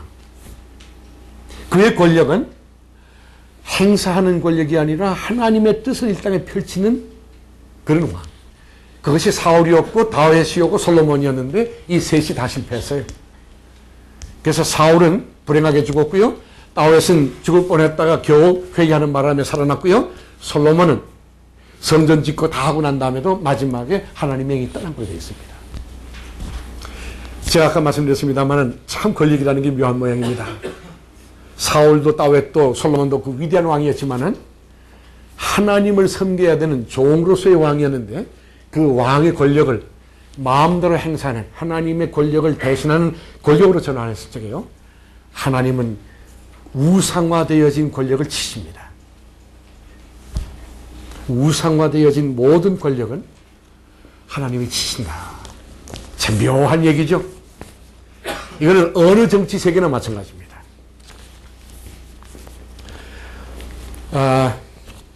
92년 제가 잠깐 안식년으로 미국 가 있는 사이에 이락 전쟁이 아마 그때 아마 일어났을 거예요. 그러고서 그냥 극적으로 그냥 이락 전쟁에서 이겼죠. 그 바람에 조지 부시가요, 인기가 그때 저희들이 미국에 한 6개월 있었습니다만은 얼마나 올라가나 그러면 거의 95%까지 올라갔던 것 같아요. 아주 인기가. 그러니까 이 양반이 착각하기를 이 인기 가지면은 다음번에 미국 대통령 정도 문제 없을 거다 하고서는 내치에 대해서 좀 경솔했던 것 같아요. 경제 정책에서 실패를 했어요. 클린턴이 나오니까는 이건 대학원 갓 졸업한 풋내기 같은 젊은 사람이니까는 안심하고서 부시가 아마 좀 정치 활동을 좀 덜 한 모양입니다. 그 디베이트도 제가 봤는데 이 양반 다스 다 나왔는데 현지 대통령으로 여기서 복귀하다 이렇게 손을 끌고 나와서는 몇 마디 하고 들어가더라고요. 자, 제 양반 내 느낌에 좀 심상치 않다 하더니 웬걸 그냥 풋내기한테 그냥 여전히 당하는데요. 그 양반에게서 내가 하나 읽은 게 있었습니다. 그때 당시에 그 양반의 톤 가운데요, 너무 인기가 올라가니까 하고 소련이 망하기 시작하니까 이 양반이 그런 말을 했어요. 이 소련의 붕괴는 민주주의와 자본주의의 승리다 그랬다고요. 내가 그때 보면서요, 이 양반이 이거 지금 뭔가 좀 잘못되고 있다. 그 양반이 정말 그렇게 살만 못한다면, 이거는 하나님이라는 말을 정말 하기가 싫으면 이건 저 인간의 힘이 아닌 어떤 다른 초월적인 힘에 의한 이것이 경륜이라고 말을 했었어야 저는 근데 마치 민주주의하고 자본주의의 승리라고 약속했는데 웬걸이요. 그 양반 내적으로 뭔가가 조금 좀 이렇게 그때 당시에 그 이라크 전쟁 때 생겨났던 이 영웅적인 교만이 조금 좀 심판을 받은 게 아니냐. 이 가운데는 조지 부시 좋아하시는 분이 한두 분 계신 걸 내가 아는데.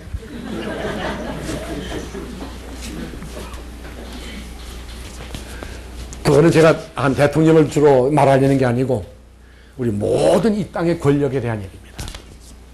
하나님만이 참 왕이시다. 그 다음에 지상의 권력은 다 하나님을 섬기는 일을 위해서 써야 되는 겁니다. 이게 지금 구약에 있어서는요 굉장히 중요한 개념입니다. 그런데 이것이 바로 솔로몬까지 그 권력을 남용한 것이 결국은 남북을 분열시킨 거죠. 죽고 나자 아시는 대로 여로보암이라고 하는 신하가 애굽에서 돌아와가지고 아들 르호보암이 젊어서 왕이 됐는데 충고를 해서 아버지처럼 악정을 하지 말라고. 이 젊은 왕이 얘기 듣는 듯 하더니 자기 친구들하고 만나갖고는 그 다음날 나오더니 더 아버지보다 지독한 악정을 하기 시작하니까 여로보암이 북쪽에 있는 열 지파를 따로 떼가지고 독립을 해버렸죠. 그래서 북왕국이 생긴 겁니다. 그래서 이스라엘이 나오고 할 수 없이 유다와 시므온 이 두 지파만이 남아가지고 이것이 남왕국이 되는데 다행히 남왕국에는 예루살렘이 있었기 때문에 정통성을 유지할 수 있었죠. 그때부터 남북이 그냥 왕실하네요. 계속해서 살인, 북왕국에는요, 지금 정확하게 지금 기억을 못합니다만은 왕이 왕피를 계승한 계기가 별로 많지 않았습니다. 거의가 암살되거나 쿠데타에 의해서 다 망하고, 남쪽은 왕의 피의 계보는 이어졌는데도 계속해서 왕들이 타락을 했습니다. 그래갖고서 생겨난 게 주전 722년 북왕국이 하도 타락을 하자 몇 번 경고가 이루어졌죠. 엘리야, 엘리사, 아모스, 호세아, 이 북왕국의 예언자들이었습니다. 예언자들의 기능이 뭡니까? 아까 말한 이스라엘이 사는 길은 출애굽 때 하나님이 이스라엘과 약속한 언약, 나는 너희 하나님이 되고 너희는 내 백성이 된다라는 이 언약의 관계로 돌아와라. 그것이 예언의 핵심이에요. 회개하고 하나님께로 돌아와라. 그래서 돌아오지 않자 하나님은요, 그가 선택한 민족이라 하더라도 북방에 강한 아수르를 들어서 북방을 쳤습니다. 그 성경을 이제 보시면 아시겠습니다만 얼마나 처참했는지. 반수 이상이 끌려갔고 반수 이상이 죽었고 이런 식으로 해서, 그러니까 반수 이상이 피가 섞이고, 그래서 북왕국이 아주 완전히 초토화가 됐었습니다. 남은 남왕국, 소위 유다 왕국이요. 그때는 예언자가 누구냐 하면 이사야, 예레미야 이렇게 됩니다. 남왕국은. 북왕국이 망하는 걸 보면서 남왕국의 예언자들이 계속해서 자, 북왕국을 봐라. 하나님이 선택한 민족이라도 바로 이방을 들어서 칠 수 있는 거다. 하나님께로 돌아오자. 예레미야를 보시면 40년 동안을 눈물에 예언을 했다고 기록되어 있습니다. 혼자서 그렇게 애를 썼는데 웬걸이요. 마지막 가서는 이스라엘이 돌아오질 않자 이번에는 동방에 있던 지금의 이란과 이락이요, 바벨론에 느부갓네살을 들어서 쳤습니다. 1차 공격이 주전 597년이었고 다시 2차 공격이 587년 주전에 예루살렘 성이 완전히 성전까지, 그리고 거기에 성전 안에 있던 기물을 몽땅 다 바벨론으로 가져가게 됐습니다. 여기에서부터 멸망이 두 나라가 다 망하게 됩니다. 그래서 바벨론 지도 하나 있죠.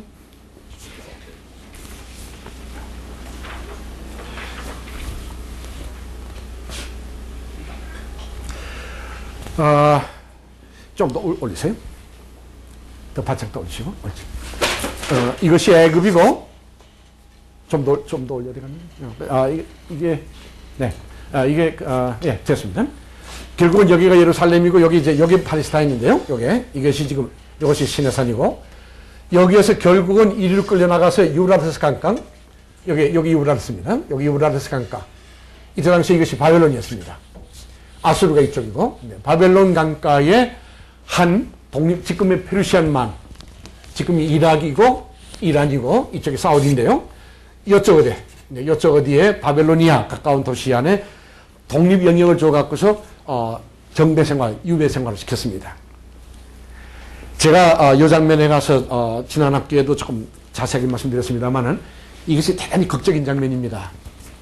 쉽게 말씀드리면 하나님이 선택한 백성을 어떻게 아수르와 바벨론을 들어서 치실 수 있느냐라고 하는 게 이스라엘이 믿지 못했던 가장 중요한 이유입니다. 하나님이 선택한 사람들인데 왜 이방을 들어서 쳤느냐.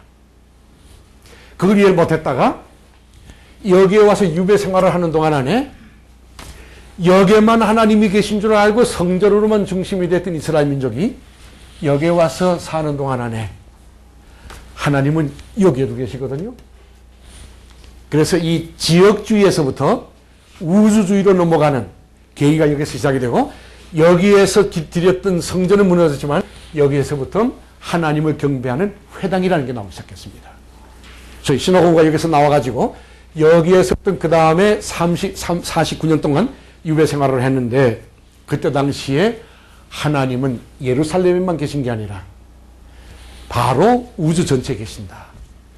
바로 이스라엘 민족이 자기들만 선택되고 이방 민족은 하나님의 저주 아래에 있을 거라고 생각했던 그들의 지역적이고 민족주의적인 신앙이 깨지는 순간이고요. 하나님은 자기 나라가 아닌 다른 나라에도 계시면서 그곳에서도 하나님은 영원한 주권을 행사하시고 계시는 것을 알았는데 바로 그 방법이 또 신비적인 방법이었습니다. 이때에 예언을 한 것이 제2이사야인데 왜 제2이사야면 이름을 모르기 때문에 유배 생활 중에 젊은 예언자가 하나 나왔는데 제2이사야는 이사야서 40장 이후를 되게 그렇게 말을 합니다. 어떤 학자는 지금 3이사야까지 나옵니다만은 어쨌든 모르는 젊은 이사야가 나타나서 이상한 예언을 합니다. 자, 동방에 한 사람이 나와서 이 동방의 한 사람이라는 게 성경에는 고레스로 되어 있어요. 지금 여기는 확실히 안 나와 있습니다만은 여기에 사실은 페르시아가 나오기 전에 바벨론을 페르시아를 이게 지금 페르시아 이겁니다. 페르시아로 통합하기 전에 다른 나라 하나 있었어요. 이 고레스가 페르시아로 만든 다음에 서서히 바벨론의 이 안팎을 시작을 했습니다. 근데 바벨론이 그때 당시 굉장히 강대국이었는데 이때 당시에 강대국에서부터 조금씩 연대로 넘어가면서 타락을 하가자 국력이 약해진 틈을 타서 이 강가 어디에서요 굉장한 싸움을 한번 해가지고 고레스가 바벨론에 항복을 받아냅니다. 그러자 바벨론을 이긴 다음에 페르시아는 바벨론이 점령했던 전체를 손안에 넣게 됩니다. 그러니까 한 나라를 치면은 그것만 하는 게 아니라 이 사람들이 통치하던 전체를 다 점령하게 된다고 그래요. 그래서 이 바벨로니아에 입성을 해가지고 여기 바벨론입니다. 이것이 바벨로니아의 옛날의 도성인데요. 입성을 해가지고 이 안에 묶여있던 유태인뿐이 아니라 이방인들을 몽땅 자기 고향으로 보내는 소위 융화정책을 시작했습니다. 그래서 이스라엘은 자기들이 잘나서가 아니라 이방에 의해서 침략당했다가 이방 왕을 통해서 다시 예루살렘으로 돌아가는 그런 일종의 제2 출애굽을 경험하게 됩니다. 이것이 이리로 다시 돌아오게 되죠. 그러나 돌아왔더니 예루살렘 성전은 다 초토화되고 거기에 남아있던 사람들 말하면 조금은 뭐라고 요새 말로 표현하면은 조금 서민들이요 무식한 사람들이 좀 남아있었는데 이 사람은 터스를 시작을 했습니다. 그리고는 북쪽에 있던 사마리아 사람들은 이쪽으로 돌아오니까 이 엘리트들이 돌아오니까 이 사람들이 다시 유태주의 민족주의를 가지고서 사마리아를 박해할까봐 또 경계를 하고 그래서 이 돌아온 다음에 아주 복잡한 관계가 일어나가지고 예루살렘 성전을 복귀를 못합니다. 15년 동안을. 그러다가 나중에서야 예루살렘 성전을 복귀를 하게 되죠. 복원을 하게 됩니다. 다시 돌리세요. 그래서 이 제2이사야 요 얘기를 하겠습니다. 이 제2이사야 예언하기를 보아라 동방에 한 사람이 나타나는데 이 사람이 사실은 이스라엘을 구원할 사람이다. 그러니까 여기 지금 중요한 게 하나님의 구원의 이 프리텍스트에서 차원에서 보시면 이방을 정죄하시고 이방을 정죄하시기도 하지만은 이방을 들어서 이스라엘을 치신 이유는 이스라엘의 묘소가 아니라 하나님께 돌아오게 한 거고 또다시 이방을 들어서 이스라엘을 구원하는 것은 이스라엘을 통해서 다시 전 세계의 구원을 펼치시려는 제가 오늘 충분하게 설명 못 드렸습니다만 그래서 이스라엘을 선택한 것은 이스라엘의 선택만을 위한 게 아니라 사실은 궁극적으로 그의 전 창조를 구원하시기 위한 그래서 요새 원나드 같은 사람은 구약에 있어서 이스라엘의 선택은 바로 전 세계를 구원하는 하나의 도구를 선택했던 그런 선교적인 의미가 있었던 거다. 이걸 이스라엘이 망각했을 적에 이스라엘이 망가하는 거다. 선교의식을 이방을 향한 책임을 외면했을 적에 이스라엘이 타락했다. 그래서 이사야가 이스라엘이 이방 왕에 의해서 이제 돌아가게 되는데 돌아갈 적에 민족으로 돌아간 게 아니라 고난받는 종으로 돌아가자. 옛날에는 강한 민족, 하나님이 여호와가 우리를 지키시는 민족 그랬는데 이제는 하나님과 세계를 섬겨야 할 고난받는 종으로 돌아가야 된다. 이것이 이사야서에 나오는 소위 찌림을 받은 것은 우리의 허물을 인하며 우리 크리스마스 때 항상 교독하는 그 내용이 이스라엘 민족의 역할이 이제는 승리하는 민족이 아니라 세계의 아픔을 함께 아파하는 고난받는 종의 모습으로 돌아가자. 다시 말하면 신앙의 민족으로 돌아가는 거다. 하나의 독립되어진 정치적인 민족으로 돌아가는 게 아니라 이젠 종교적이고 신앙적인 민족으로 돌아가는 거다. 이것이 이사야의 예언이었습니다. 가서 성전을 짓고 다시 했지만은 에스라와 느헤미야가 다시 예루살렘에 가서 종교개혁을 할 때까지는 바로 유대민족은 그냥 좌절에 빠져 있다가 잠시 에스라의 종교개혁을 통해서 반짝했었습니다. 근데 지금 기록에 의하면 사실 그 에스라에 의해서 이미 구약이 오늘의 39권은 아니라 하더라도 구약이 여러 군데로 흩어졌던 자료들을 이 에스라라고 하는 악사가 혹은 율사가 기본적으로 골격을 구약의 성경의 골격을 만들었었다라는 기록이 있다고 합니다. 어떻든 대단한 어떤 신명기의 대가로 알려졌던 사람인데 그 사람이 종교개혁을 주도를 했었습니다. 그리고 난 다음에 잘 아시는 대로 그만 유대주의가 성전 중심이 되면서 파가 셋으로 나왔어요. 바리새파 사람, 사두개파 사람, 그리고 또 에세네 사람. 이렇게 갖고는 이렇게 쭉 파가 나오면서부터 누가 더 성경 모세 오경을 창세기, 출애굽기, 레위기, 민수기를 더 정확하게 잘 해석하느냐. 이 성경 해석 때문에 파가 나오기 시작했습니다. 주로 기억하시겠습니다만은 이 사두개파는 귀족, 왕실 계통의 귀족 계통이었고 그 다음에 에세네파는 어떤 사람이었습니까?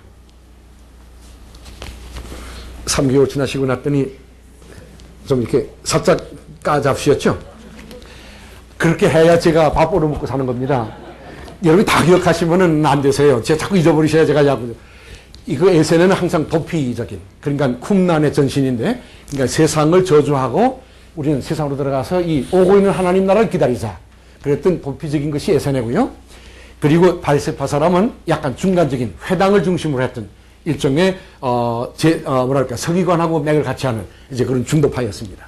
그러다가 계속해서 종교가 제도화되고 구약을 보시면 말라기하고 신약 마태복음하고는 한 장 차이지만 340년 동안 기간이 있었는데 아무 얘기가 없습니다. 구약은 330년 동안 하는 중간기라 그러는데 이 중간기라는 것을 아무 말도 안 합니다. 이것을 되게 성서신학에서는 비트윈 타임이라 그러죠. 혹은 또 인터테스트먼트 피리어드라고 그러고요. 이 기간 동안 안에 정치적인 것은 알렉산더가 전 세계를 제패를 합니다. 주전 333년에. 그랬다가 잘 아시는 대로 알렉산더가 일찍 죽죠? 아마 30살에 죽습니까? 이제 지금 잊어버렸습니다만은 죽자 점령했던 영토를 네 장군에 나눠주죠. 근데 그 중에 대표적인 것이 시리아에는 셀러스라고 하는 장군이 맡고요. 애굽은 톨레미라고 하는 장군이 맡아서 분할을 하는데 이스라엘은 그 틈바구니에 끼게 됩니다. 시리아하고 애굽 사이에. 근데 애굽의 통치를 받을 적은 편안했다가 다시 시리아 쪽으로 통치가 넘어가는데 이 셀러스요. 그때의 제일 악한 왕 중에 하나가 안티오코스라고 하는 왕이 예루살렘을 거의 이방신의 신전으로 전락시키고요. 유대인들을 학살을 하고 그하고는 세금 막 그냥 나라의 재산을 포탈을 하고 그 바람에 화가 났던 사람 중에 하나가 막갑입니다. 이 막갑이라고 하는 제사장이 하도 못된 짓을 하는 시리아 장군 하나를 장교 하나를 때려 죽였어요. 산속으로 들어가서 유격대를 만들기 시작해가지고 이 시리아 군대하고 싸움을 했는데 재밌는 게요. 이 유격대가 번번 이겼습니다. 그래갖고 안티오코스가 죽어요. 그 바람에 주전 163년에서 주전 63년까지인가, 지금 정확한 날짜는 그때 다시 말씀드리겠습니다만은 자치기간을 두게 됩니다. 그래서 이 자치기간이 이스라엘에게 있어서는 지금 그 마사다를 중심으로 해서 일어났던 통치기간이고요. 이 기간 동안 안에 상당 부분 유대 땅 잃어버렸던 것을 많이 찾았다고 합니다. 그런데 이 마사다의, 용서하십시오. 이 막가비의 자손들이 나중에 또 권력 안에서 권력 투쟁이 일어나는 바람에 왕실은 똑같은가 봐요. 이 한국에도 역석국을 보면은 밤낮 왕들 하나만 나타나면은 뭡니까? 중전하고 후궁들의 이 인척 관계 때문에 밤낮 싸움하는 거 똑같아요. 이 막가비 형제도 마지막 가서는 싸움이 나가지고, 한 계보가 다른 계보를 치기 위해서 로마의 장군 폼페이를 불러들입니다. 자기 도와달라고. 다른 팔을 때리기 위해서. 이 사람은 들어오라고 그러니까는 폼페이는 어따고 나고서 칼 하나 안 쓰고서 들어와서 점령을 해버린 겁니다. 그래서 그때부터 로마 통치로 넘어가기 시작한 게 주전 63년인가 67년인가 그렇습니다. 그래서 그다음부터 자치시대가 끝나고 예수님 때에 바로 이 팔레스타인은 다시 로마의 통치 속에 들어가게 되죠. 그래서 구약은 끝나게 됩니다. 그러니까 이 구약이라고 하는 게 참 어떻게 보면 하나님이 그 창조하신 것을 다시 구원하시기 위해서 이스라엘을 선택하셨는데 그 엄청난 기회를 많이 줌에도 불구하고 역시 이스라엘이 끊임없이 배신하는 바람에 하나님은 하는 수 없이 새로운 언약을 약속을 하시는데 그것이 바로 예수 그리스도의 탄생이 됩니다. 이것을 예언한 것이 세례 요한이었고 그리고 예수 그리스도의 이제 탄생이 나는데 이것이 구원사에 있어서 예수 그리스도의 크라이스트가 소위 제일 클라이맥스를 이루게 되는 겁니다. 그러니까 우리가 구약을 흔히 말하기를 그리스도를 대망한다. 구약 신학자들은 그렇게 말하는 거 좋아 안 합니다만은 이스라엘 사람들은 아직도 그렇게 말을 안 하죠. 자기들은 아직도 오실 미시아를 기다리고 있다 그러는데 어쨌든 그리스도는 구약의 완성이다. 자, 이 탄생이요. 여러분 이 탄생에 대해서는 크리스마스 가까이서 설명을 드렸는데 제가 용어로 하나 말씀드렸던 용어가 하나 있는데요. 혹시 기억나시는 분이요?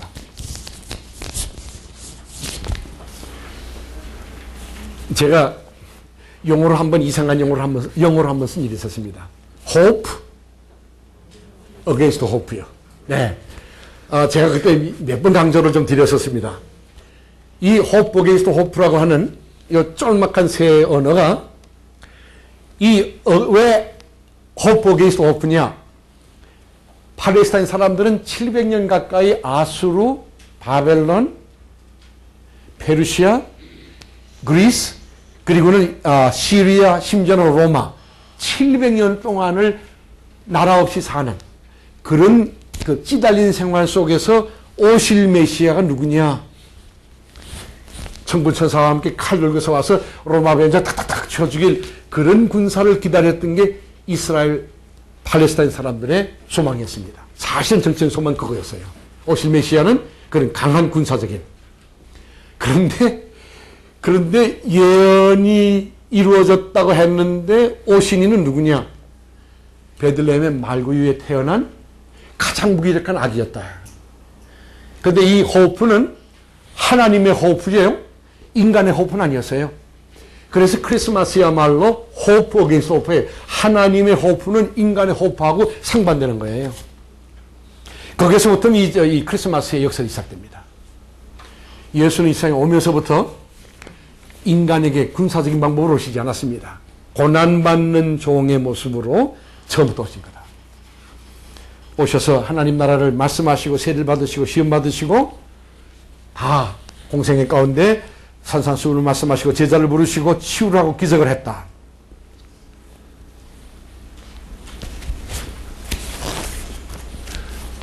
기적을 베풀었는데 예수께서 갈릴리 가이사라 빌립보에서 너는 나를 누구로 하느냐? 이 여자 중에 하나이다. 너는 나를 누구로 하느냐? 주는 그리스도시요 살아계신 하나님의 아들입니다. 너는 바위란 내 위에 교회를 세우마. 그 순간 다음에 예수께서 이제는 죽음을 예언해도 되는 줄 알고 내가 이제 십자가에 달려 죽는다 그랬더니 베드로가 금방 주님에게 그런 일이 어떻게 일어날 수 있습니까? 사탄아 물러가라. 그러니까 1분을 간격으로 두고요. 교회하고 사탄이 공존하는 겁니다.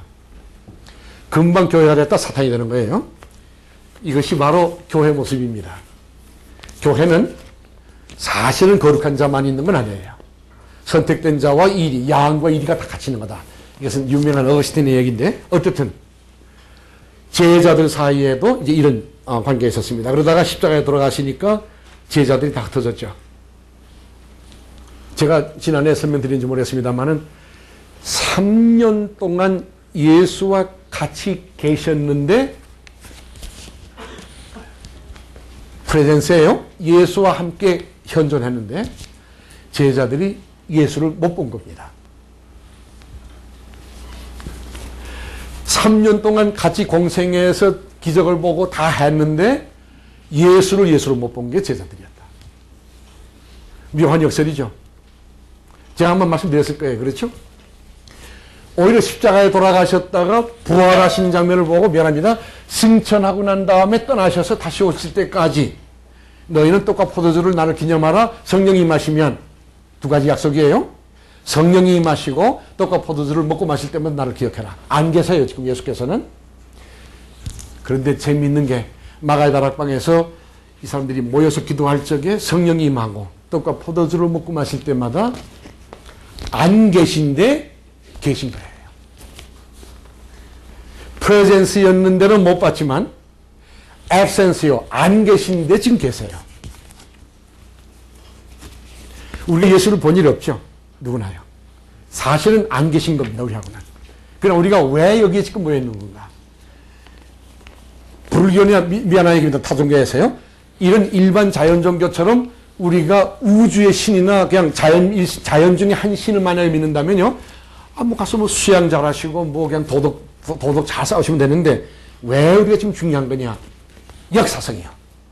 이 역사성이요. 우리는 못 봤지만 2000년 전에 공생애 때 못 만났던 예수를 십자가 부활과 승천 다음에 성령이 임하자 안 계신 예수를 떡과 포도주를 먹고 마심으로 그와 함께 계신 것을 경험한 사람들이 공동체를 이루었는데 그것이 교회가 돼가지고 교회가 끊임없이 2000년 동안 흘러오는 동안 안에 전도를 하고 증언을 하는 바람에 우리가 여기까지 온 겁니다. 그러면 우리는 예수를 못 봤지만 우리 누구 통해서 신앙을 갔습니까? 사실은 사도들의 증언을 통해서 성경의 증언을 보고 성경의 증언을 통해서 그리스도를 알게 되는 거다. 이게 역사성입니다. 묘한 게요. 우리 기독교 신앙에 있어서 가장 다이나믹한 게 신앙 그 자체가 중요한 게 아니라 신앙이 역사성을 가진다라는 거. 우리는 그냥 예수 믿고 천당 가는 게 아니라 예수 믿고 하나님을 믿는다는 말은 내가 발붙이고 살고 있는 모든 인간관계나 이 역사에 내가 책임 있게 하나님 앞에 살아야 된다는 책임이 따라온다는 겁니다. 이게 기독교가 가지고 있는 장점입니다. 다른 종교하고 갈라지는 이유가 다른 종교에게 많은 경우에 역사성이 없습니다. 신비성은 있어도 그러나 기독교에 있어서는 이 신비적인 경험이 바로 역사성으로 이어지지 않으면 그거는 그 죽고 마는 신앙이 되는 거다. 그래서 모여든 사람들이 누구냐? 네 번째 주제입니다. 그래서 그리스도는 구약의 완성이요. 신약에 있어서는 기억의 대상이에요. 그래서 그래서 그리스도는 anticipation이에요. 구약은 오는 그리스도를 기다렸지만은 신약은 뭡니까? 신약은 이미 부활하시고 승천하신 그리스도를 기억하는 행위예요. 그래서 recollection 하는 겁니다. 그러면 구약과 신약 전체의 피비털 포인트가 뭔가요? 아주 가장 구현해서 핵심이 뭔가요? 구약의 완성이요. 신약과 재림의 핵심의 약속이 그리스도에 시작됐기 때문에 그렇습니다. 이 얘기는 지금 우리가 역사성이라는 개념에서 이제 보십시다. 우주의 시작이 그리스도와 함께 있었고 말씀으로 육신이 되어 우리와 함께 계셨고 그가 장시 오실 분이세요. 그러니까 우리는 지금 그리스도를 만난다는 말을 했을 적에 이 역사성 다 건너뛰고서 나와 그리스도 만난다. 그렇게만 강조하는 것은 굉장히 자칫 잘못하면은 이 역사성을 외면한 채 그리스도를 만난다는 얘기는 우리가 너무 개인주의화되거나 신비화된다는 말은 좋은 얘기지만 신비주의화될 위험성을 언제나 안게 됩니다. 그런 의미에서 이 예수 그리스도의 사건은 하나님의 구원의 사건이면서 이거는 역사를 변화시키는 전 역사를 변화시키는. 그래서 지금 제가 오늘 판이 없어서 말씀 못 드리겠습니다만 다음 기회에 말씀드릴게요. 그래서 이 그리스도가 전체 구원의 5C 가운데 아주 클라이맥스가 되는 겁니다. 단순히 우리 신앙의 대상만이 아닙니다. 바로 그리스도 안에서 전 우주가 화해되어지는. 한 말씀만 하고 넘어갈게요. 그래서 지금 리버 선생은 이런 말을 합니다. 자, 창조 크라이스트요, 카바넌트요, 크라이스트요, 처치요, 컨스메이션이요. 이것이 성경의 전체 흐르는 역사의 5주제인데 이 5주제를 꿰뚫고 흐르는 게 뭐로 봐야 되느냐. 이것이 하나님의 한 구원의 한 운동 속에서 봐야 되는 거다. 이것이 하나님의 원 무브먼트에서 봐야 되는 거다. 그러면 뭘 의미하는 건가? 자칫 잘못하면 창조 따로 구원, 그리스도 따로 이렇게 되면요 어떻게 되는 거냐? 예수 믿는 건 예배당만 가고 네 그리스도니까 창조는 어떤 거냐? 이 썩어진 거는 저 세상인 거다. 항상 이분법이 나게 되어 있습니다. 창조하고 그리스도를 따로따로 떼면 세상은 타락하고 우리는 거룩한 교회에 속하고 그리스도와 창조하는 관계가 없어집니다. 그러나 이것을 창조를 십자가에서부터 창조를 한번 보십시다. 하나님의 한 움직임에서 본다면 창조가 하나님의 작품이었다면 인간의 배신에 의해서 타락한 전 역사가 십자가 안에서 나의 신앙의 대상만이 아니라 십자가에서 전 역사가 화해되는 거다. 그래서 로마서에 보시면은 하나님께서는 온 세계를 자기에게 화해하셨다. 몇 사람만 예수 믿는 사람과 화해한 게 아니라 온 세계를 자기가 창조하신 것을 다 화해하시는 거다. 이만큼 그리스도 사건은 전 우주적인 사건입니다. 나 하나하나가 포함되어지면서 전 우주를 포괄하는 우주적인 사건이 그리스도 사건이다. 교회가 나왔습니다. 자, 이제 교회가 나왔는데 9시 5분 전입니다. 제가 9시까지 꼭 끝나도록 언제나 지금 우리 운영위원들하고 약속을 해놨는데요. 마지막 날하고 첫날은 좀 봐주실 거죠. 그래서 부활을 경험한 사람들이 먹기 시작한 게 처음 교회에서요. 이제 가면서 제가 이 얘기는 조금 더 사도행전 때 자세한 말씀으로 이미 작년에 제가 좀 구체적으로 말씀 좀 드렸습니다만은 나중에 가서 이제 문자 우리가 해석하면서 이제 말씀드리겠습니다. 요건 잘 기억하시죠? 우리 탁장로님께서 요거를 잘 반복을 한번 해주셨는데요. 그래서 모여서 뭘 했느냐? 홀드 아웃, 세상으로부터 구분되어진 공동체, 예배, 설교, 회개, 성례전을 했고요. 홀드 업, 성경을 보시면은 가르치를 했습니다. 가르치는 일을. 그리고 홀드 업 할 적에는 이건 그리스도의 몸을 세우는 공동체, 모여서 그리스도의 몸을 세우는 공동체, 뭐를 했느냐? 가르치고 떡을 뗐습니다. 그래서 코이노니아가 일어났고요. 다시 홀드 인투, 세상으로 내보냈다. 그래서 고아 전도를 하고 선교 사업을 하고 구제 사업을 하게 하고 고아와 과부를 돌보게 하고 다시 모여서 하나님을 만나고 세계를 만나고 성장하고 흩어지고 누구를? 다시 부활과 다시 오실 그리스도를 증거하는. 그래서 처음 교회는 오고 있는 하나님 나라를 보았고 모였고 모였다가는 기도하고 설교 듣고 회개하고 교회를 세우고 세상을 다시 그리스도 이름으로 변화시키고는 다시 또 모이고 이렇게 하는 동안 교회의 의미는 뭐냐? 교회는 하나님 나라가 올 때까지 하나님 나라를 증거하는 것이 교회의 의미인 거다. 목사도 교회의 주인이 될 수 없는 거고 장로님도 아닌 거고 제도도 교파도 그 누구도 교회가 하나님 나라 안에서 절대로해서는 안 되는 거다. 큰 교회나 작은 교회나 크든 작든 간에 교파가 어떻든지 간에 모든 교회는 참교회가 되려고 그러면 그리스도에게 시작되어진 지금 이 역사 속에 오고 있는 하나님 나라를 역사 속에 지금 증거하고 있느냐, 선포하고 있느냐, 이것을 위해서 코이노니아를 나누고 있느냐, 이것이 교회되는 왜 하는 거지. 한 주일에 돈이 몇십억이 나오느냐, 그게 그렇게 중요한 게 아닌 거다. 그것은 무엇을 위해서 쓰느냐가 더 중요한 거다. 이것이 처음 교회의 모습입니다. 아시는 대로 제가 오늘 길게 말씀 못 드립니다만 이것이 2000년 흘러오는 동안 안에 여러 차례 썩었습니다. 여러 차례 타락하고 또 개혁이 나오고 이런 과정이 지난 2000년의 교회 역사가 온 거죠. 자, 오늘 얘기 마지막이요. 그러면 요 나 건너뛰고요. 그러면 맨 마지막 제목이 뭐냐? 구약에 있어서의 신구약에 있어서 마지막 제목이 우리가 앞으로 공부할 제목이 컨소메이션입니다. 이것은 종말이 되고 완성이라고 약속되어 있습니다. 자, 긴 말씀 드리지 않고요. 우리는 지금 부활하셔서 다시 오시기로 약속한 그리스도를 소망하는 소망 공동체세요. 제가 며칠 전에 어느 친척 돌아가신 분의 추모 예배를 인도를 잠깐 하게 됐는데, 제가 그때 그런 말을 한번 한 일이 있습니다. 비기독교인과 기독교인의 차이가 뭐냐? 차이는 사실 없는 거다.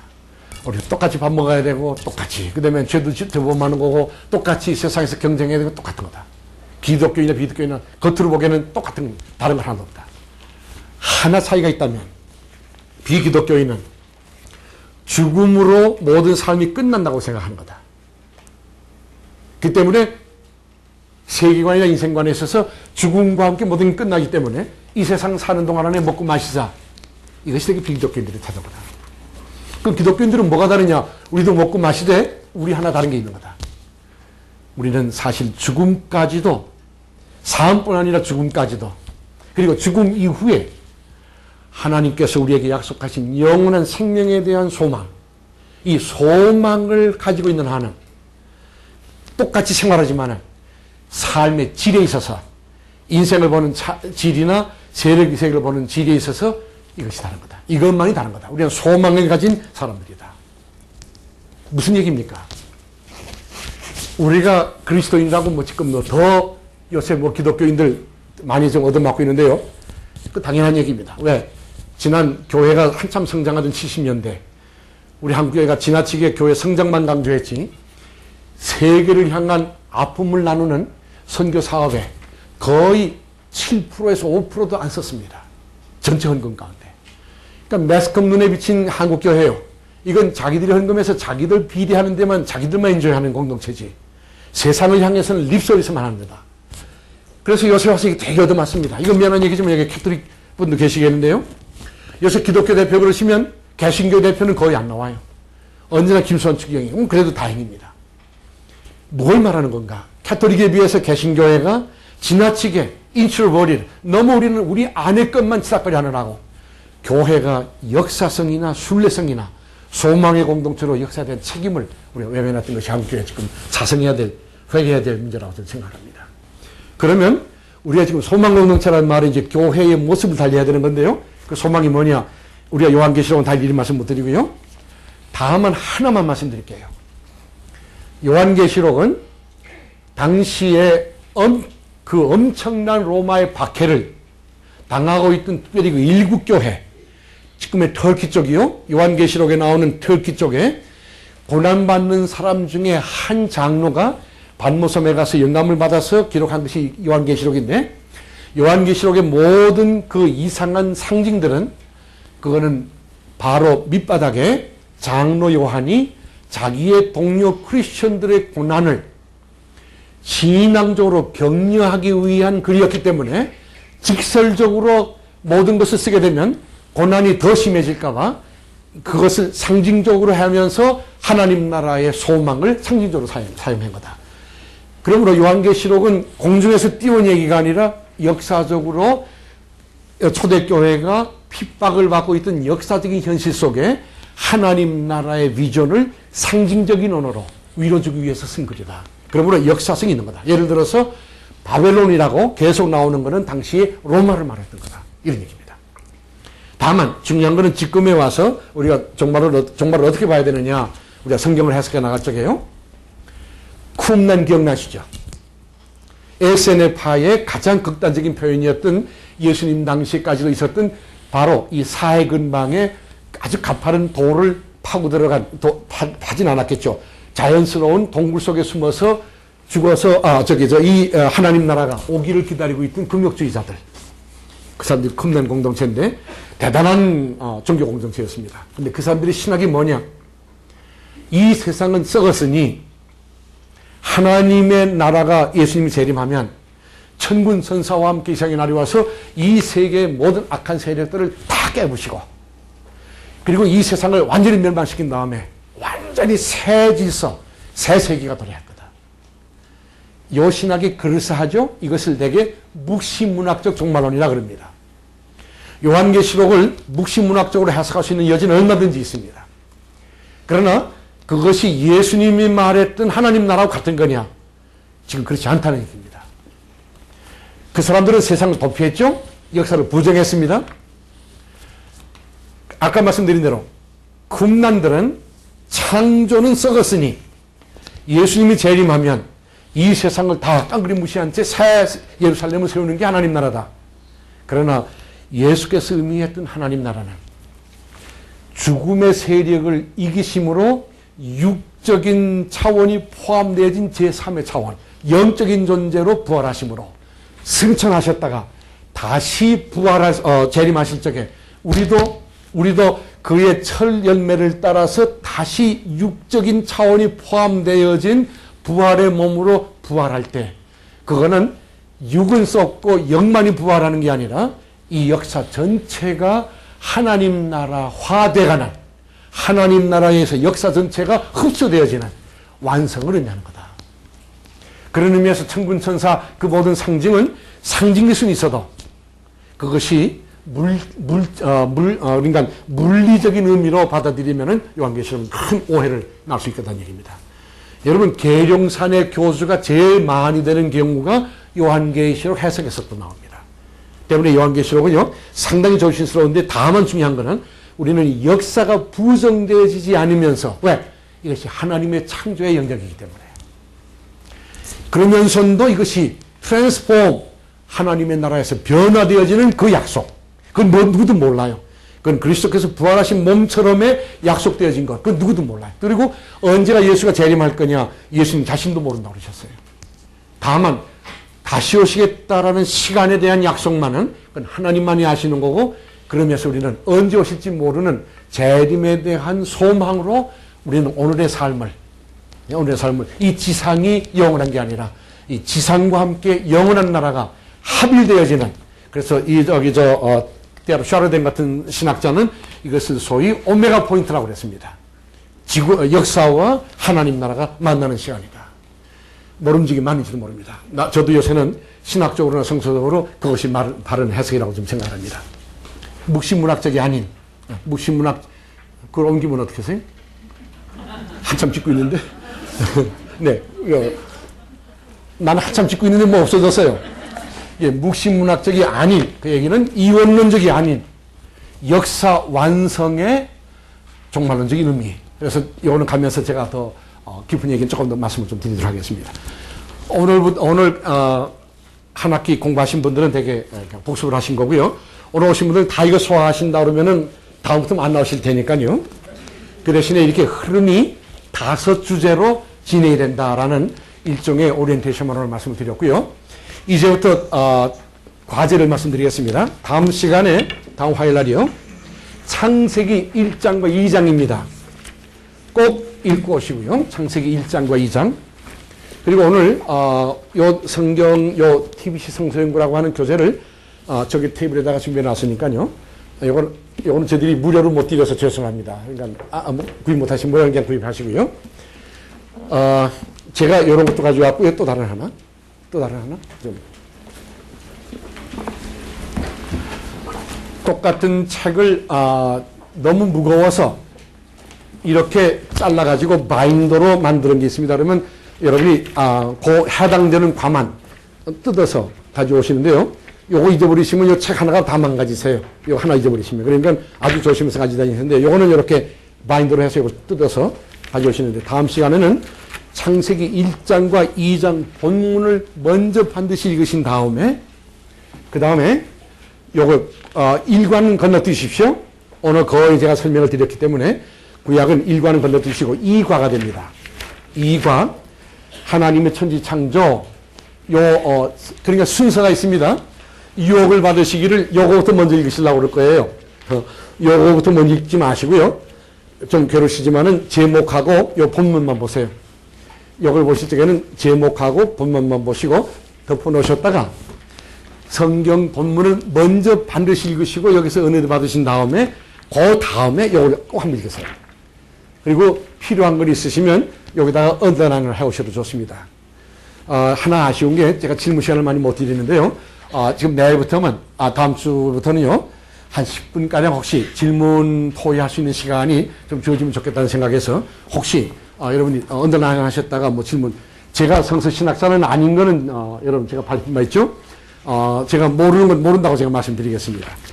그래서 대화 시간 좀 가지려고 생각을 합니다. 오늘 첫 시간인데 혹시 광고 뭐 하실 거 있으시면 광고하시고요. 광고하신 다음에 제가 기도하고서 끝이